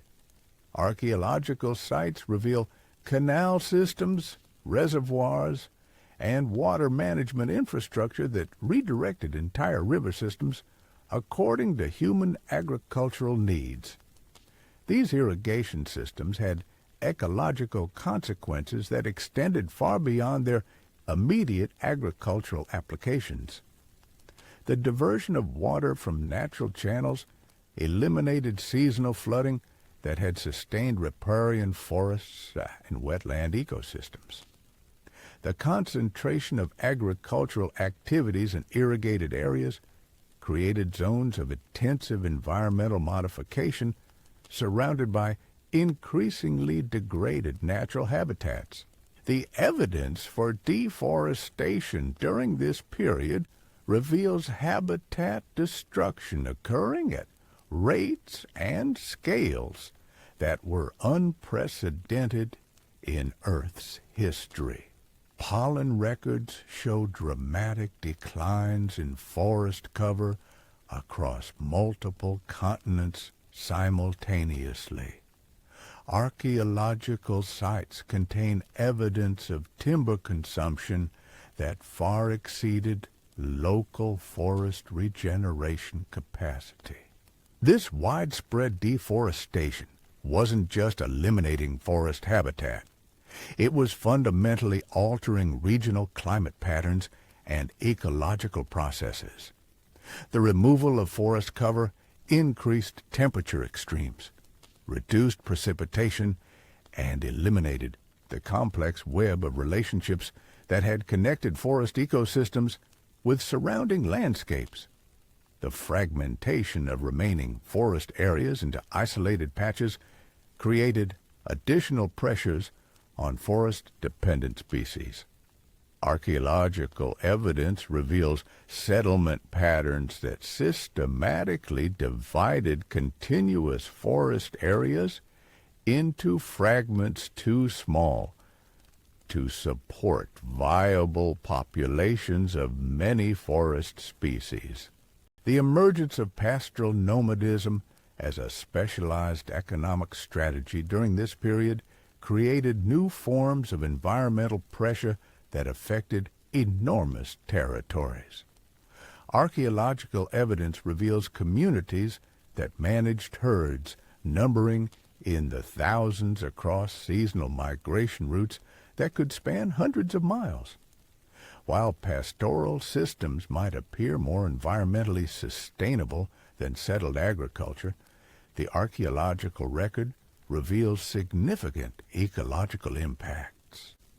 Large herds of domestic animals degraded grassland ecosystems through overgrazing, particularly around water sources and seasonal gathering areas, where animals were concentrated for extended periods.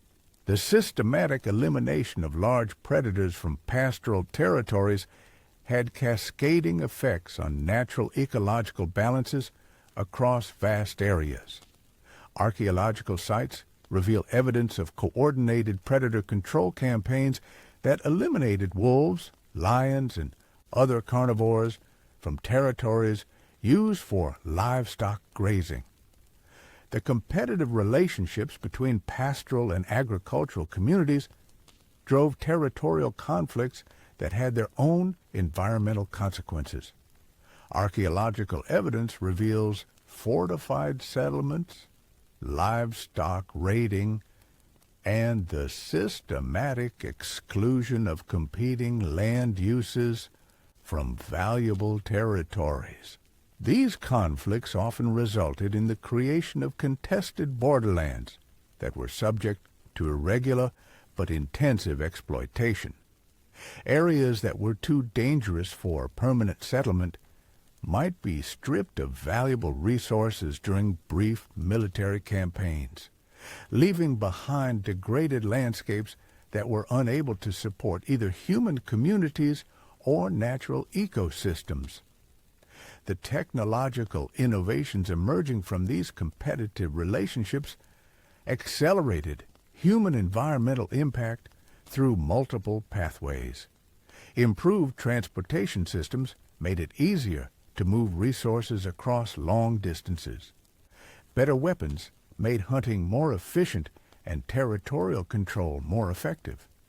More sophisticated communication methods enabled the coordination of resource extraction across larger territories. The evidence for increasing social complexity during this period includes the emergence of administrative systems that could coordinate environmental modification projects across vast territories and diverse ecological conditions. Archaeological sites reveal record-keeping systems standardized procedures, and hierarchical management structures that enabled systematic resource extraction on unprecedented scales. These administrative innovations facilitated the development of what we might recognize as the first systematic environmental management programs. Communities developed techniques for assessing resource availability, planning extraction operations, and coordinating activities across multiple extraction sites. But these management systems were designed to maximize human resource extraction rather than maintain ecological sustainability.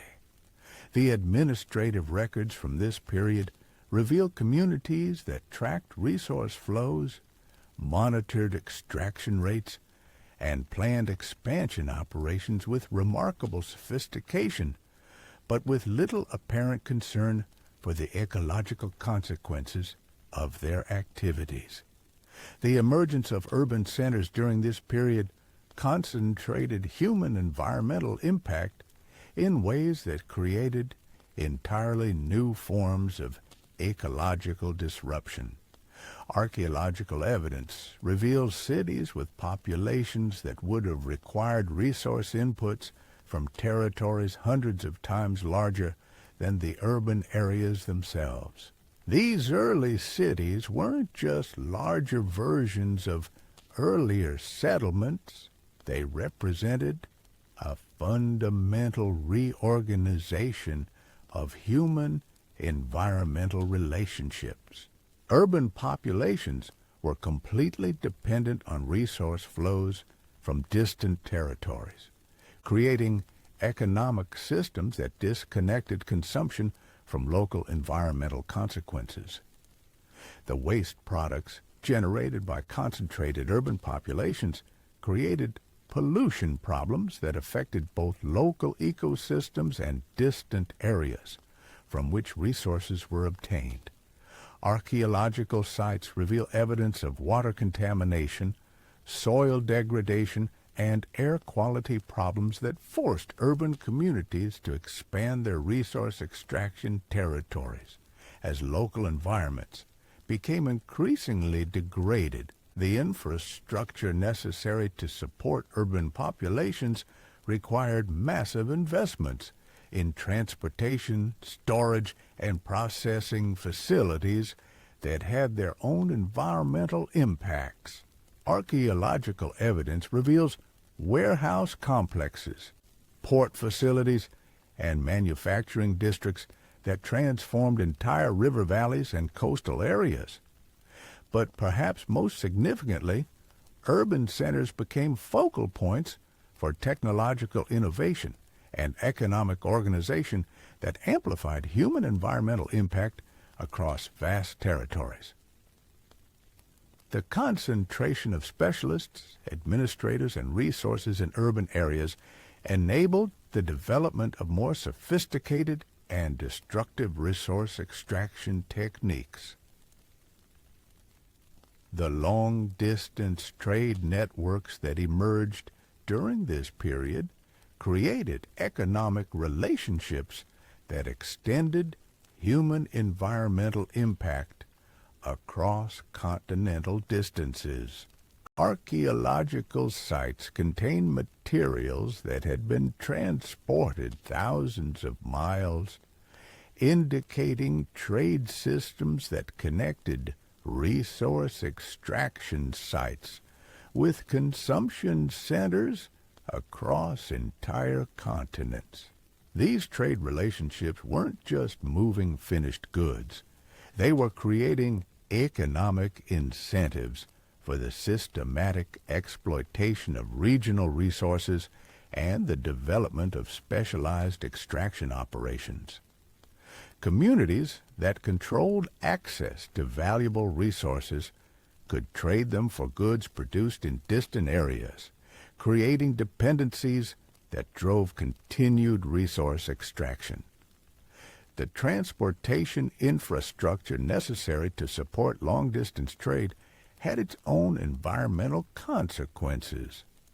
Trade routes required maintenance, protection, and supply stations that extended human influence into remote wilderness areas.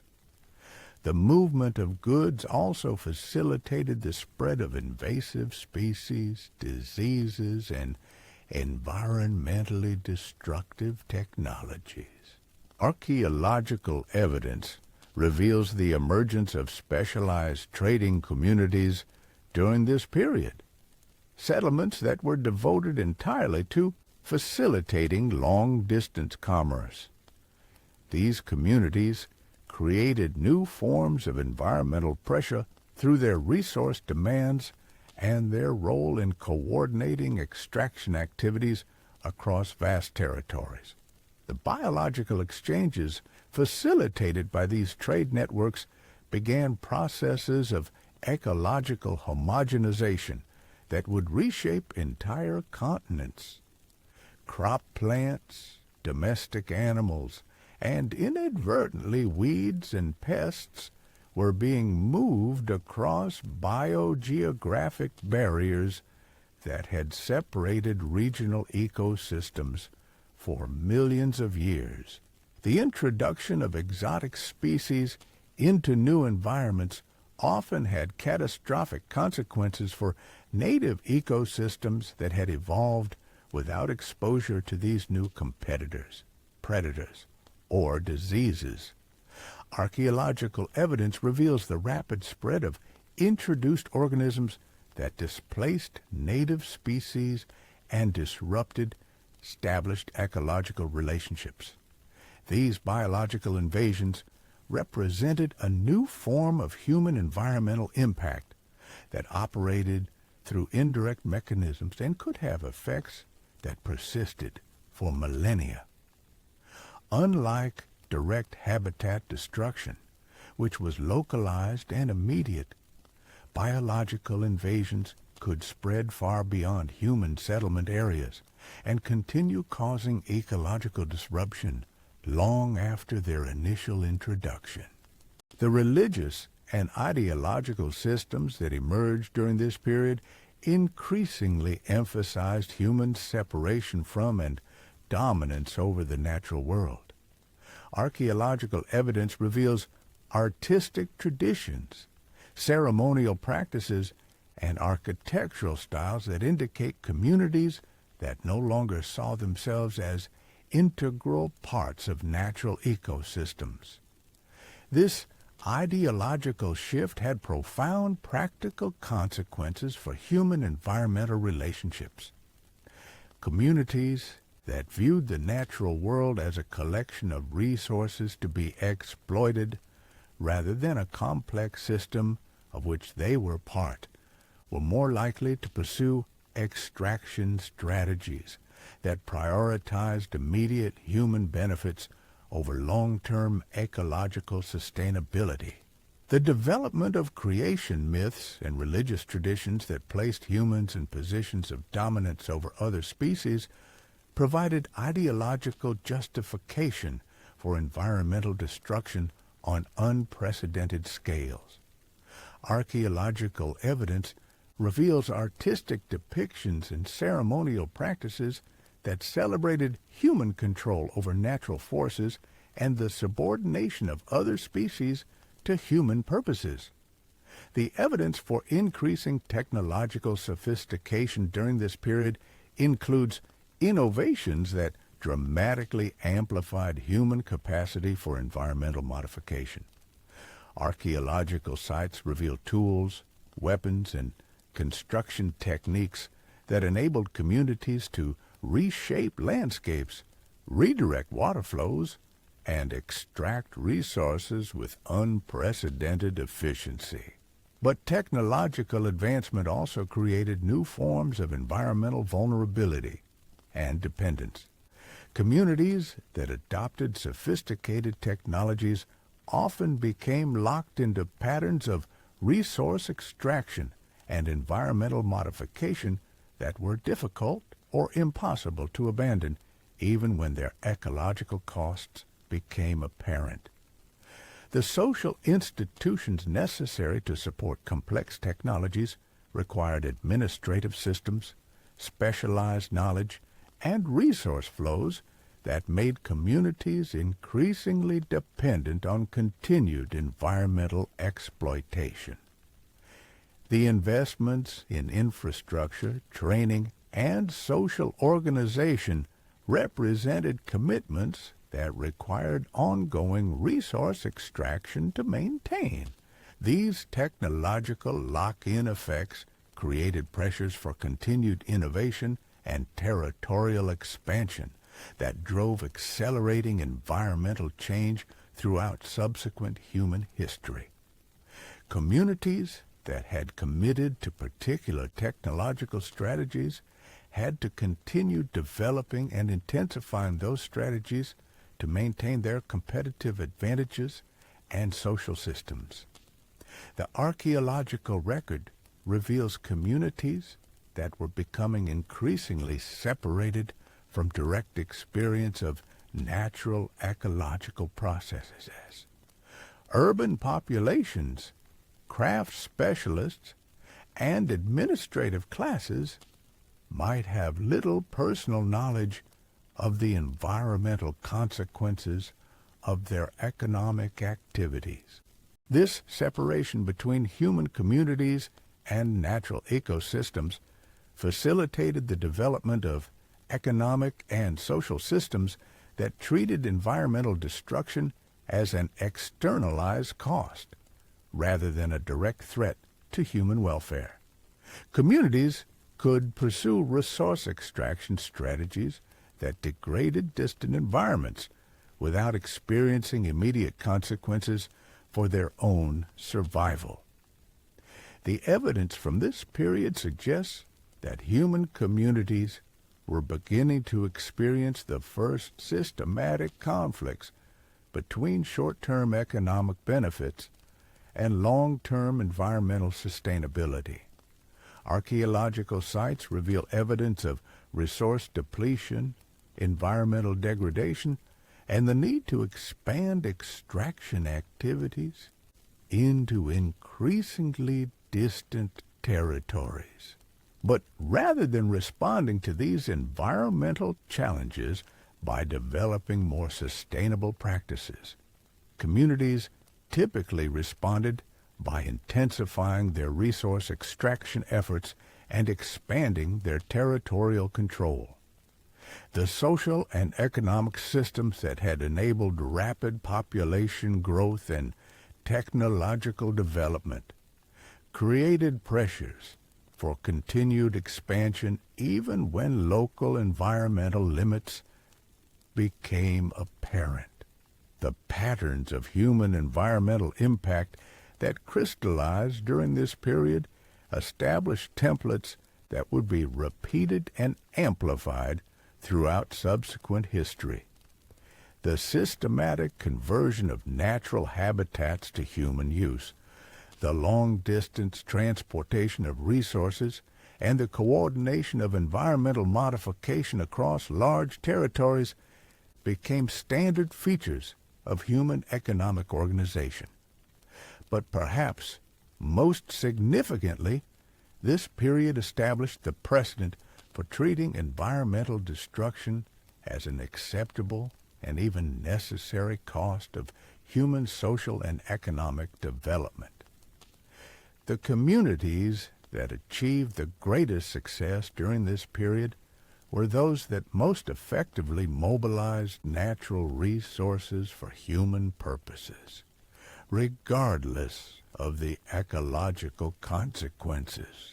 The extinction patterns that accelerated during this period weren't unfortunate side effects of human progress.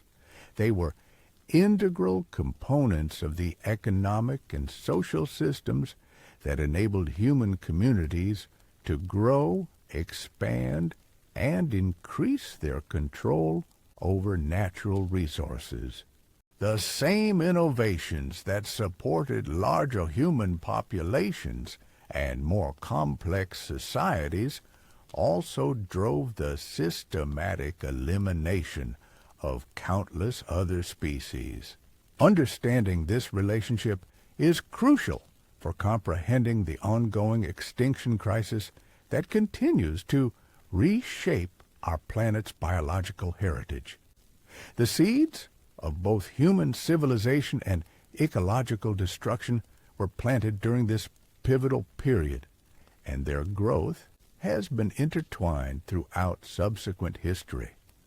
The archaeological evidence from this transformative period reveals something that should concern anyone who understands its implications for our current environmental crisis.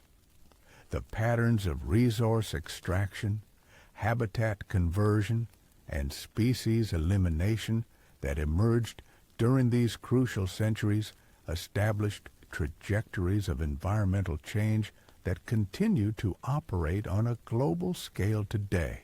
The communities that lived through this period couldn't have foreseen the long-term consequences of their innovations and choices.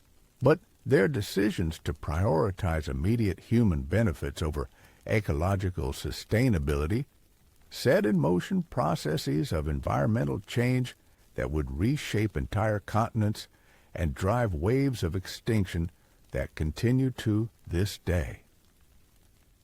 As we move toward the conclusion of this critical period in human and ecological history, the stage was being set for even more dramatic transformations. The regional networks of environmental exploitation that had emerged during these centuries were about to coalesce into the first true civilizations, with the capacity to coordinate environmental destruction on scales that would dwarf everything we've explored so far. In our next installment, we'll witness how these scattered innovations in agriculture, metallurgy, and social organization would merge into systematic campaigns of ecological transformation that would establish humanity as the dominant force reshaping planetary biology. The seeds of civilization planted during this period were about to sprout into forces that would fundamentally alter the trajectory of life on Earth. The final centuries of this transformative period witnessed something that would forever alter the trajectory of life on our planet. As we approach 7,043 years before Christ, the scattered innovations we've been exploring were crystallizing into something far more powerful and terrifying: integrated systems of environmental control that would establish humanity as the primary architect of planetary change. Picture yourself standing at the edge of what would become one of history's first true cities around 7,100 years ago. The settlement sprawling before you represents something unprecedented in Earth's 4 billion-year history. This isn't just a larger village. It's a machine designed to convert natural ecosystems into human resources at industrial scales. The smoke rising from countless workshops, the geometric precision of irrigation channels, and the constant stream of materials flowing in from distant territories all signal that humanity has crossed a threshold from which there would be no return. But here's what makes this development so crucial for understanding our modern extinction crisis. These early urban centers weren't just consuming resources, they were creating economic systems that treated environmental destruction as a profitable enterprise. For the first time in Earth's history, communities could accumulate wealth by systematically converting biological diversity into human artifacts and infrastructure. The archaeological evidence from this period reveals the emergence of what we might recognize as the world's first environmental destruction industries. Specialized communities devoted entirely to mining, logging, and large-scale hunting, operated like extraction machines, stripping resources from vast territories to feed the growing demands of urban populations. Consider the ecological implications of a single copper mine from this period.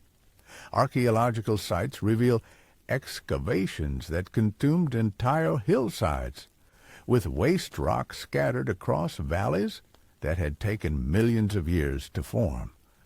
The forests surrounding these operations were systematically harvested to fuel smelting furnaces that operated continuously for decades. Local water sources became contaminated with mining runoff that made them uninhabitable for countless aquatic species. But the impact extended far beyond the immediate extraction sites. The finished copper was transported hundreds of miles to urban workshops, where it was fashioned into tools, weapons, and decorative objects. Each bronze axe head or ceremonial vessel represented the destruction of specific ecosystems that most urban consumers would never see or understand. The emergence of professional merchant classes during this period created economic incentives for environmental destruction that operated across continental distances. Archaeological evidence reveals trading networks that connected resource extraction sites with consumption centers through complex webs of economic relationships that treated natural ecosystems as commodity sources. These merchants weren't just moving goods, they were creating market systems that assigned economic value to environmental destruction. A forest had value only when it was converted to lumber. A mountain was valuable only for the metals it contained. Wildlife populations were assets to be harvested rather than ecological communities with intrinsic worth. The standardization of currency systems during this period facilitated these destructive economic relationships by creating universal measures of value that could be applied to any natural resource. Archaeological sites reveal standardized weights, measures, and exchange systems that allowed communities to calculate the economic value of converting natural habitats to human use.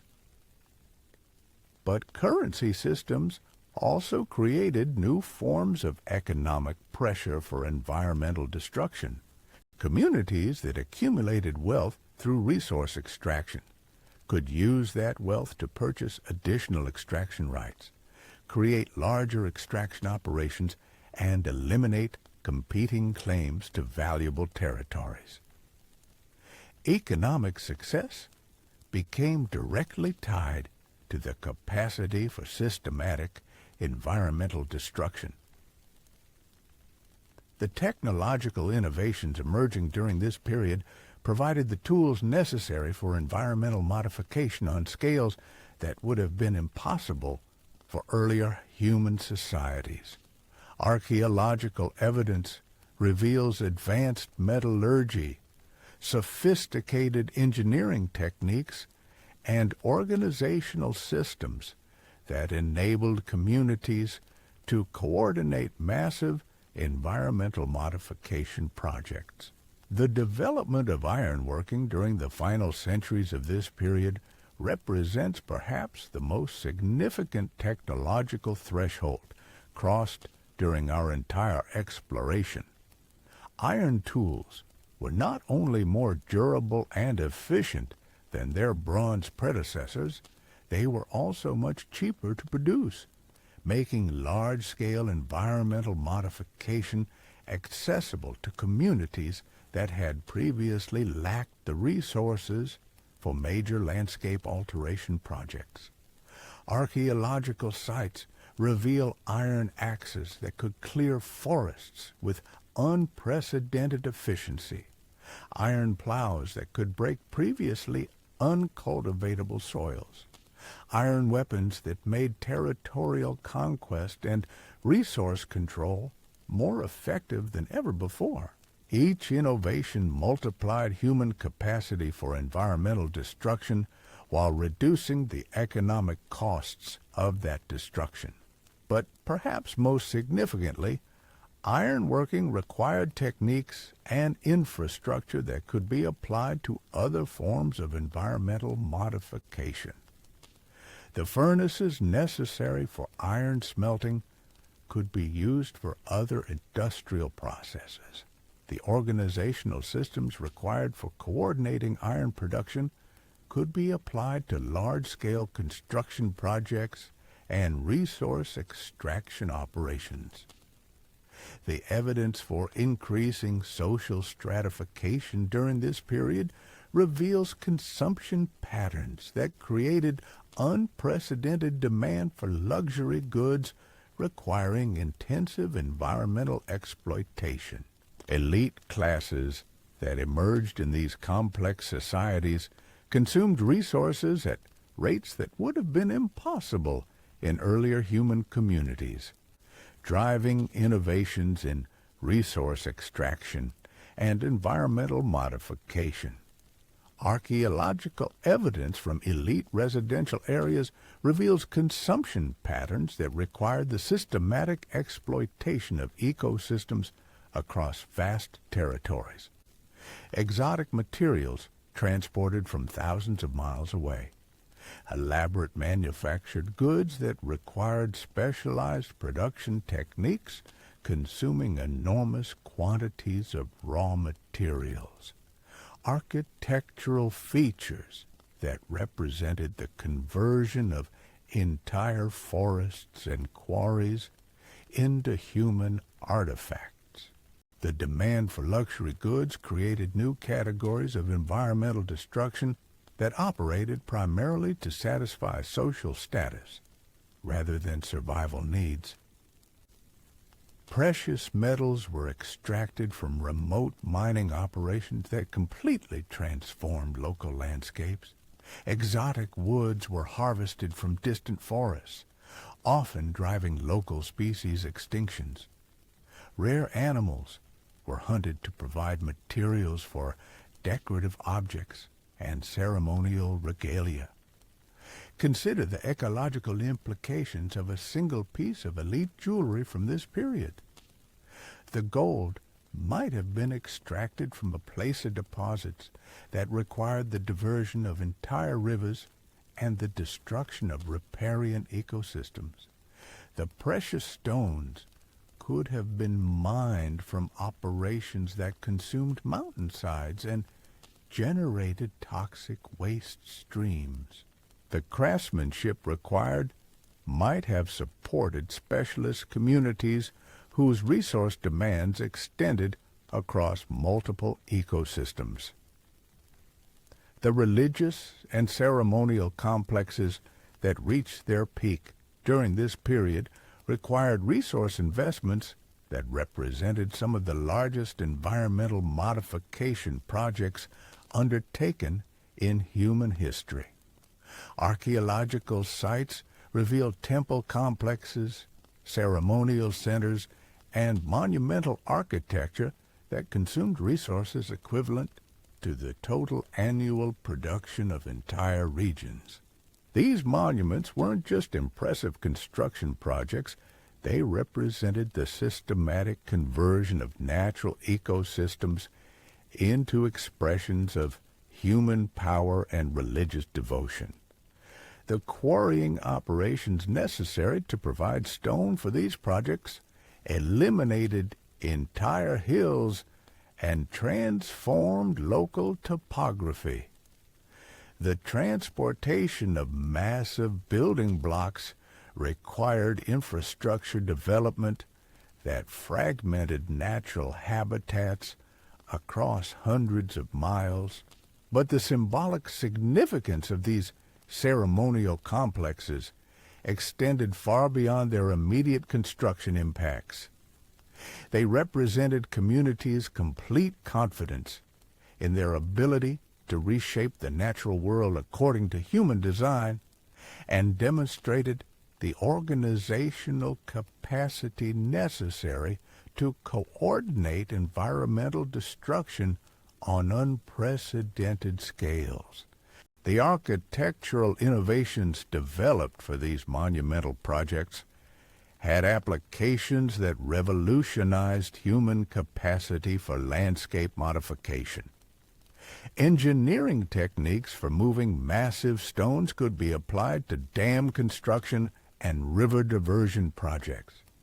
Organizational systems for coordinating complex construction projects could be used to manage large-scale mining operations and agricultural development. The artistic traditions associated with these ceremonial complexes increasingly emphasize themes of human dominance over natural forces and the subordination of other species to human purposes. Unlike earlier artistic traditions that celebrated human integration with natural ecosystems, the art of this period explicitly depicted humans as masters of a natural world that existed primarily to serve human needs. The agricultural intensification that reached its climax during this period facilitated the conversion of natural habitats to human use on scales that dwarfed all previous environmental modification. Archaeological evidence reveals farming systems that could support population densities hundreds of times higher than what the same territories had sustained under natural conditions. The development of intensive irrigation agriculture represented the culmination of humanity's growing capacity to override natural ecological processes. Archaeological sites reveal canal systems, reservoirs, and water management infrastructure that redirected entire river systems to serve human agricultural needs, regardless of the ecological consequences for downstream ecosystems. These irrigation systems weren't just providing water for crops.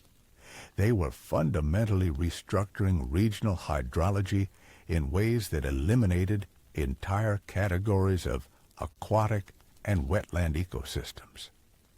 Seasonal flooding patterns that had sustained countless species for millions of years were replaced by human-controlled water flows designed to maximize agricultural productivity. The evidence for soil management techniques during this period reveals communities that had developed methods for maintaining agricultural productivity through intensive fertilization, crop rotation, and other practices that allowed continuous cultivation of the same areas for generations. While these innovations supported larger human populations, they also facilitated the permanent conversion of natural habitats to agricultural use. Archaeological evidence shows the systematic expansion of intensive agriculture into increasingly marginal environments during this period. Steep hillsides were terraced for cultivation through massive earth-moving projects that completely transformed local topography. Wetlands were drained to create new agricultural areas, eliminating habitat that had supported countless species since the end of the Ice Age. Desert margins were brought under cultivation through sophisticated irrigation systems that transported water across hundreds of miles. Each expansion represented the systematic conversion of natural ecosystems that had evolved over millions of years into artificial environments designed solely to produce human food and other agricultural products. The evidence for deforestation during this period reveals habitat destruction occurring at rates that were unprecedented in Earth's history. Pollen records show forest cover declining by 50% or more across vast regions where agricultural and urban development was intensifying. Archaeological sites contain evidence of timber consumption that completely eliminated local forest ecosystems within decades. This widespread deforestation wasn't just removing individual trees, it was eliminating entire ecological communities that had taken millennia to develop. The complex relationships between forest plants, animals, fungi, and microorganisms were being severed permanently as forests were converted to agricultural land, urban areas, and resource extraction sites. The fragmentation of remaining forest areas into isolated patches created additional pressures on forest-dependent species that had evolved in continuous forest environments. Archaeological evidence reveals settlement patterns that systematically divided continuous forest areas into fragments too small to support viable populations of many forest species. The climatic consequences of this massive deforestation were beginning to become apparent at regional scales. The removal of forest cover altered precipitation patterns, increased temperature extremes, and reduced the landscape's capacity to regulate water flows and maintain soil stability. These changes created feedback loops that made forest regeneration increasingly difficult, even in areas temporarily abandoned by human communities. The emergence of specialized hunting industries during this period created new forms of pressure on wildlife populations that went far beyond subsistence needs. Archaeological evidence reveals communities that were harvesting wildlife at commercial scales to supply urban markets with meat, hides, ivory, and other animal products. These commercial hunting operations weren't just taking individual animals, they were systematically targeting entire populations of species that were economically valuable. Archaeological sites reveal evidence of mass processing facilities where thousands of animals were butchered and prepared for transport to distant markets. The efficiency of these hunting operations was enhanced by technological innovations that made wildlife harvesting far more effective than traditional subsistence hunting. Improved weapons, coordinated group tactics, and specialized processing techniques allowed hunting communities to harvest wildlife populations at rates that far exceeded natural reproduction capacity. Consider the impact on large mammal populations that had survived the climatic upheavals of the Ice Age transition. These animals had evolved population dynamics adapted to natural predation pressure and environmental variability. They had no evolutionary preparation for the systematic, commercial-scale harvesting pressure now being applied by increasingly sophisticated human hunting industries.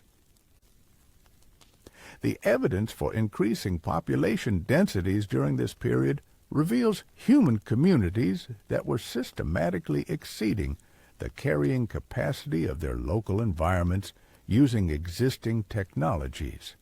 Archaeological sites show evidence of resource stress, environmental degradation, and the need to expand extraction activities into increasingly distant territories to maintain growing populations.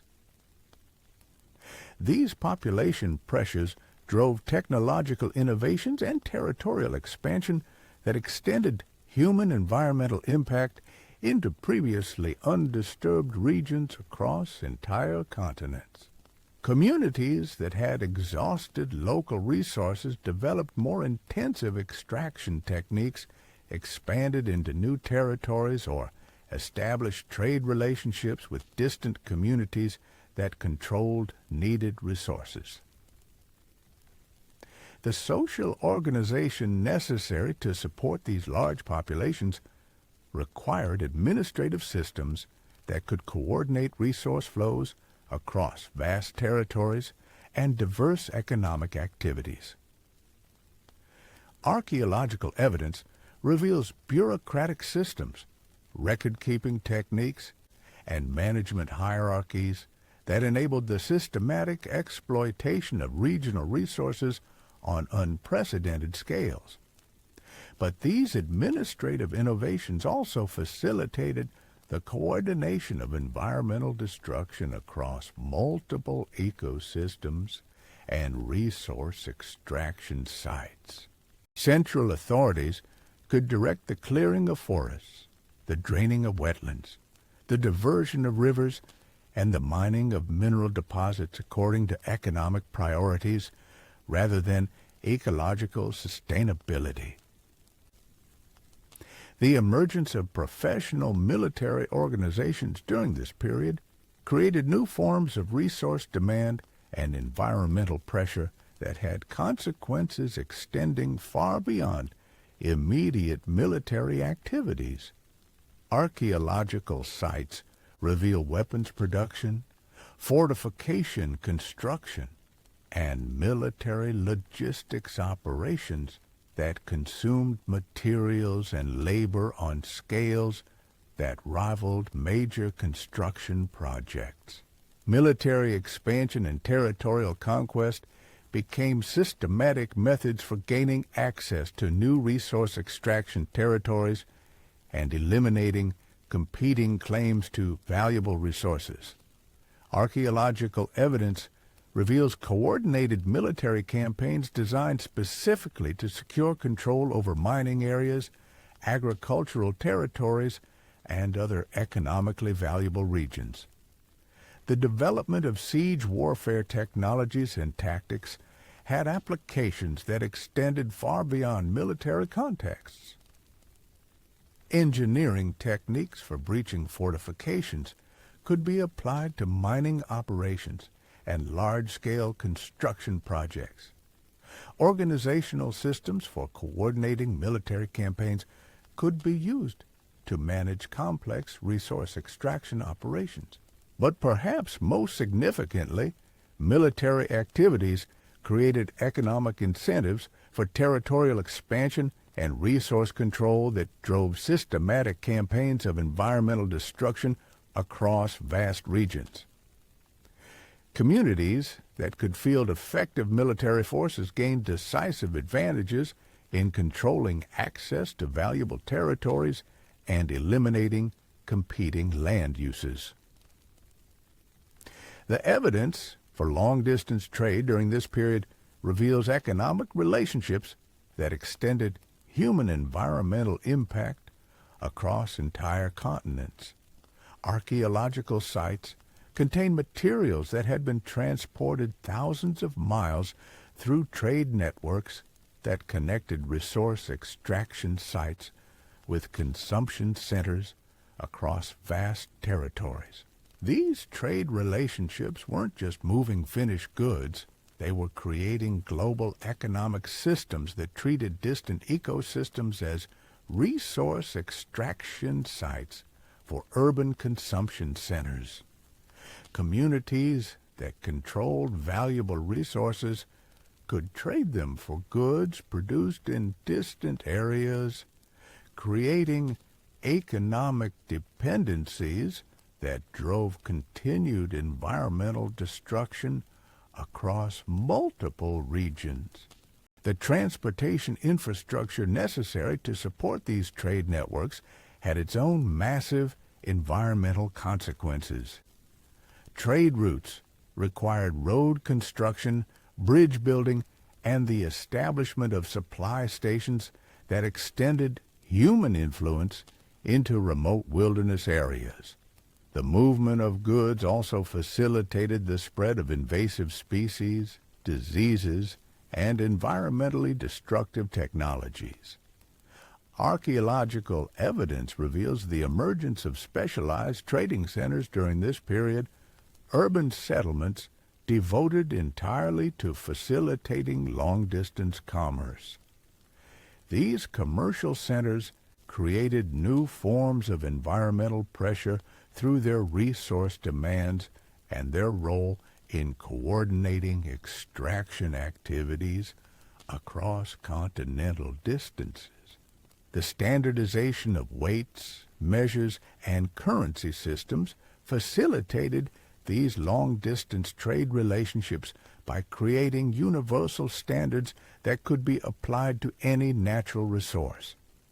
Archaeological sites reveal sophisticated measurement systems and exchange mechanisms that allowed communities to calculate the economic value of converting any natural ecosystem to human use.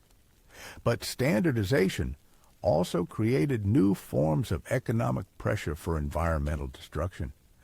Communities could now compare the economic value of different resource extraction opportunities across vast distances and direct their activities toward the most profitable forms of environmental destruction, regardless of local ecological consequences. The biological exchanges facilitated by these trade networks began processes of ecological transformation that would reshape entire continents over the following millennia. Crop plants, domestic animals, and inadvertently, weeds, pests, and disease organisms were being moved across biogeographic barriers that had separated regional ecosystems for millions of years. The introduction of exotic species into new environments often had catastrophic consequences for native ecosystems that had evolved without exposure to these new competitors, predators, or pathogens. Archaeological evidence reveals the rapid spread of introduced organisms that displaced native species and disrupted ecological relationships that had been stable for millennia. These biological invasions represented a new form of human environmental impact that could have effects extending far beyond human settlement areas and persisting long after their initial introduction. Unlike direct habitat destruction, biological invasions could spread autonomously and continue causing ecological disruption for centuries or millennia. The religious and ideological systems that reached maturity during this period provided intellectual frameworks that justified environmental destruction on unprecedented scales.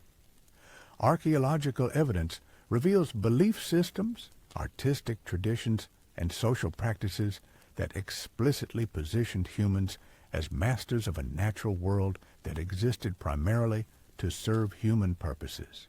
These ideological developments weren't just reflecting changing human attitudes toward nature. They were actively promoting worldviews that encouraged environmental destruction as a form of human self-expression and religious devotion. Ceremonial practices, artistic depictions, and religious teachings increasingly celebrated human dominance over natural forces. The development of creation myths and religious doctrines that placed humans in positions of absolute authority over other species provided moral justification for systematic environmental destruction.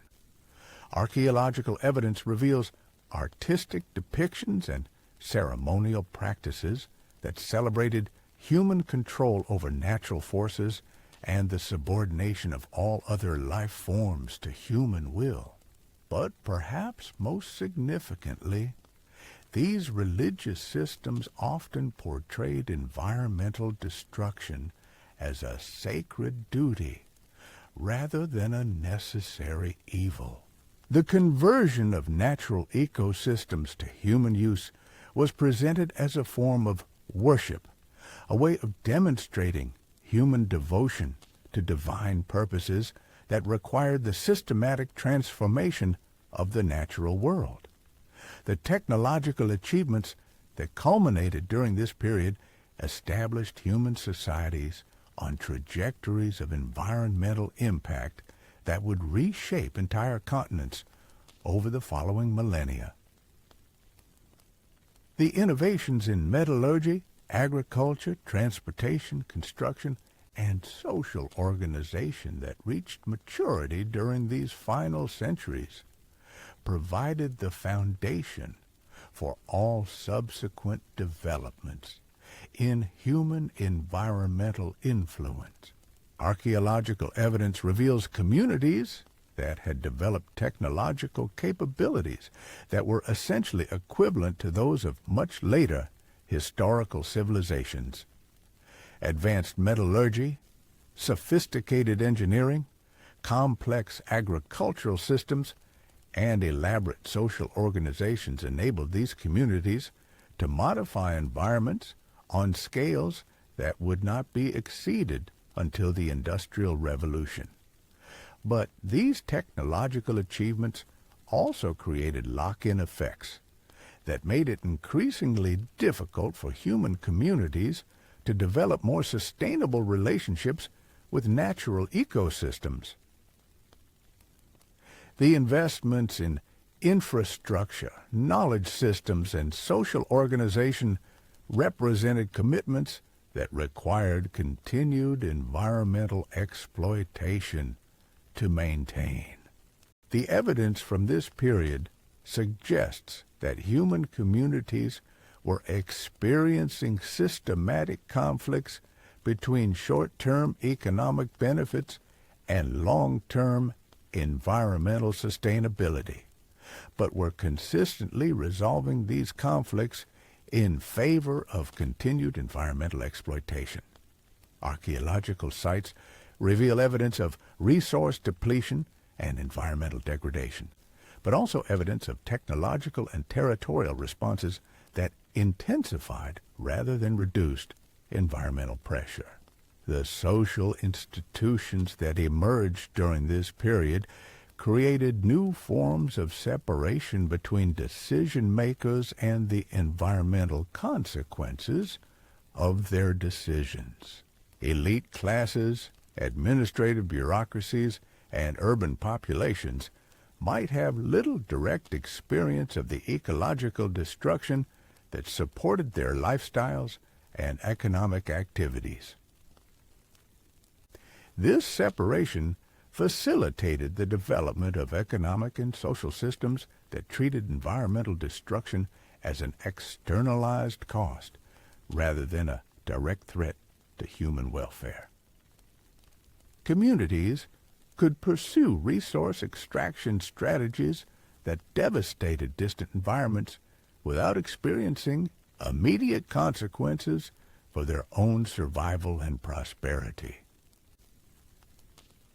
The patterns of human environmental impact that crystallized during this period established templates that would be repeated and amplified throughout subsequent history.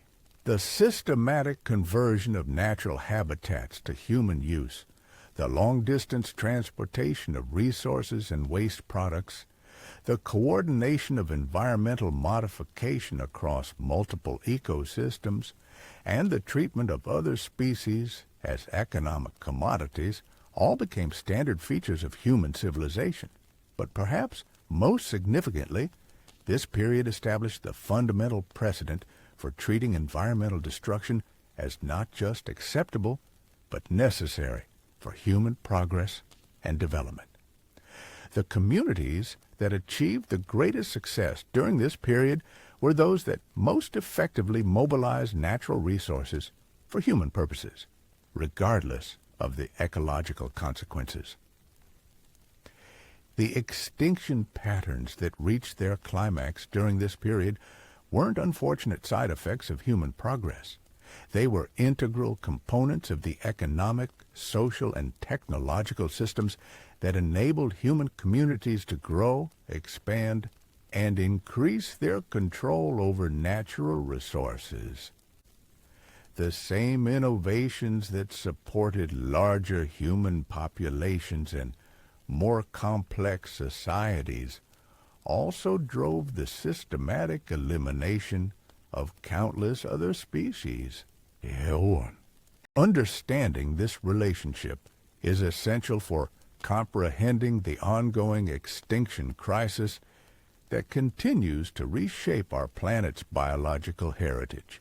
The foundations of both human civilization and systematic environmental destruction were established during this pivotal period, and their development has been intertwined throughout all subsequent history.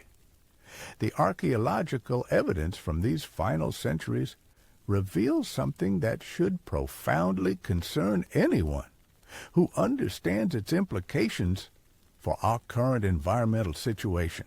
The patterns of resource extraction, habitat conversion, species elimination, and ecological disruption that emerged during this period established trajectories of environmental change that continue to operate on a global scale today.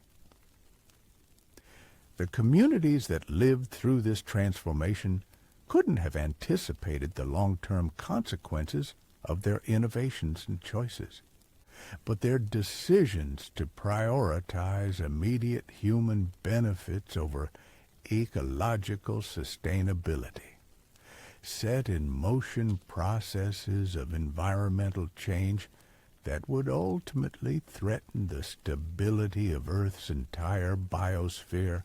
As we reach the conclusion of this critical period around 7,043 years before Christ, the stage had been set for even more dramatic transformations.